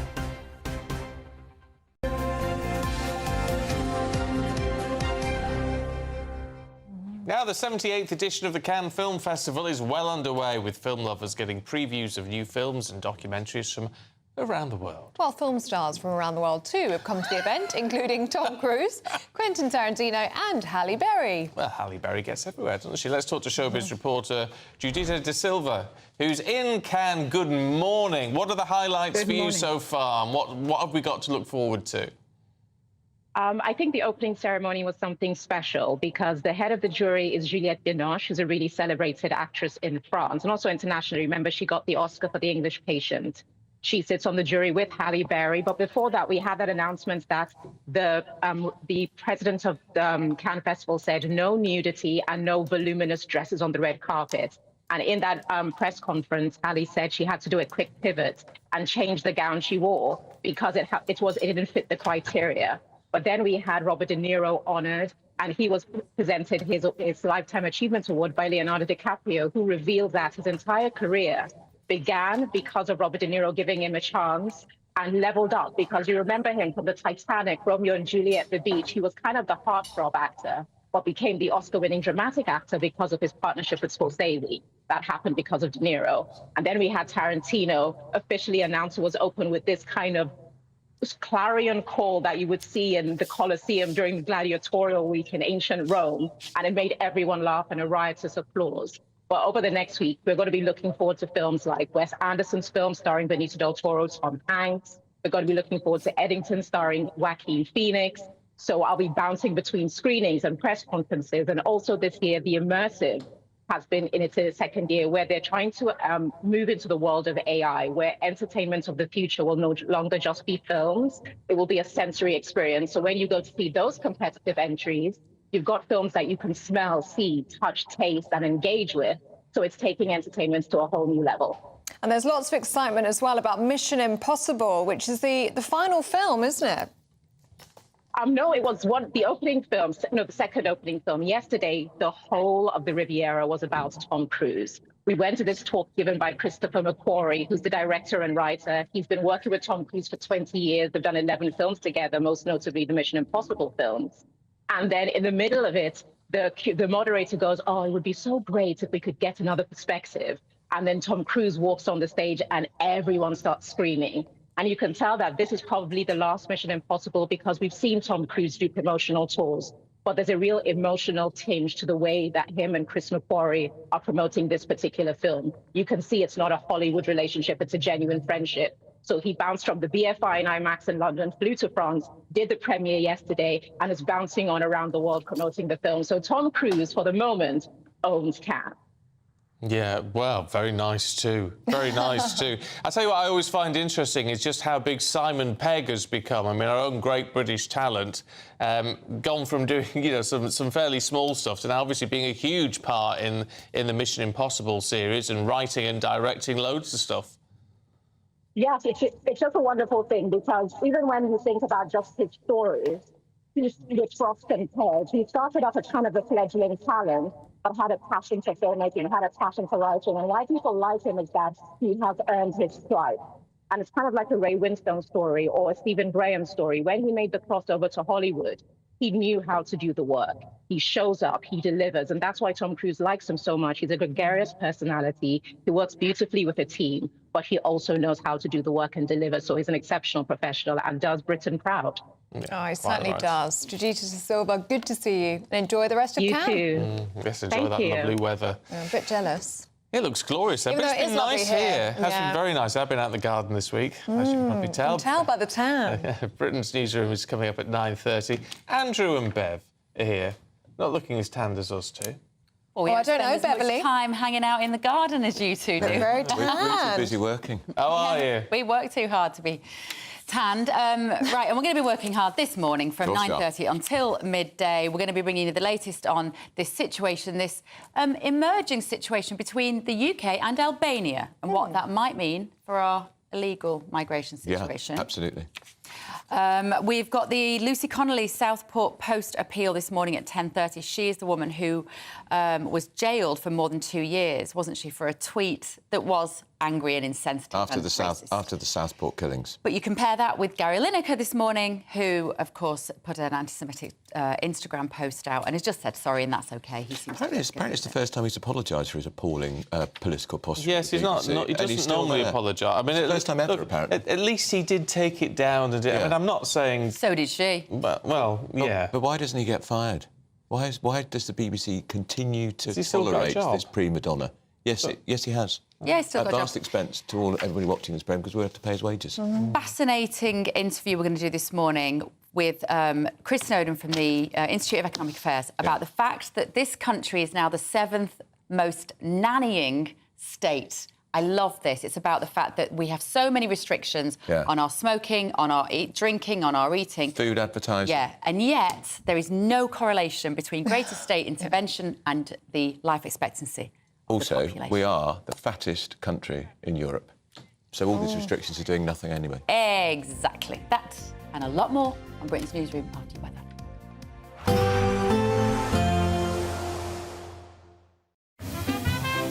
Heavy showers first thing will be followed by a warm, cosy day. Boxed Boilers, sponsors of weather on GB News. Hello, a very good morning to you. High pressure is now returning across the whole of the UK, having seen scattered thundery downpours in the last few days. That means widespread sunny skies and feeling warm in the sunshine, but it will be a little cloudier and cooler in places. Certainly first thing, some cloud across central and southern parts of the UK. That tends to retreat back to the east coast by the afternoon. And on that east coast, it's always going to feel a lot cooler because of the wind from the North Sea and the low cloud that will come and go through the afternoon. 12 to 15 Celsius from eastern Scotland down to Norfolk. But elsewhere where we've got sunshine, high teens, low 20s, top temperatures something like 23 Celsius, South Wales or southwest England. And we keep the widespread clear skies as we end the day. Certainly virtually unbroken clear blue skies across Scotland as we go into the afternoon and early evening. Northern Ireland, barely a cloud in sight, likewise for northwest England. But for the east coast, you can see that patchy cloud persisting into the evening. Wales, as well as the south and southwest, it's a fine end to the day and continuing to feel warm even as the sun goes down. Now, the cloud in the east, it's a fickle beast. It'll come and go through the night time. Some of it will appear across the Midlands, perhaps reach parts of East Wales and central southern England. So, yeah, some patchy cloud here and there overnight. And as we wake up on Friday, a few places will be overcast, I suspect. It will also feel cool with that brisk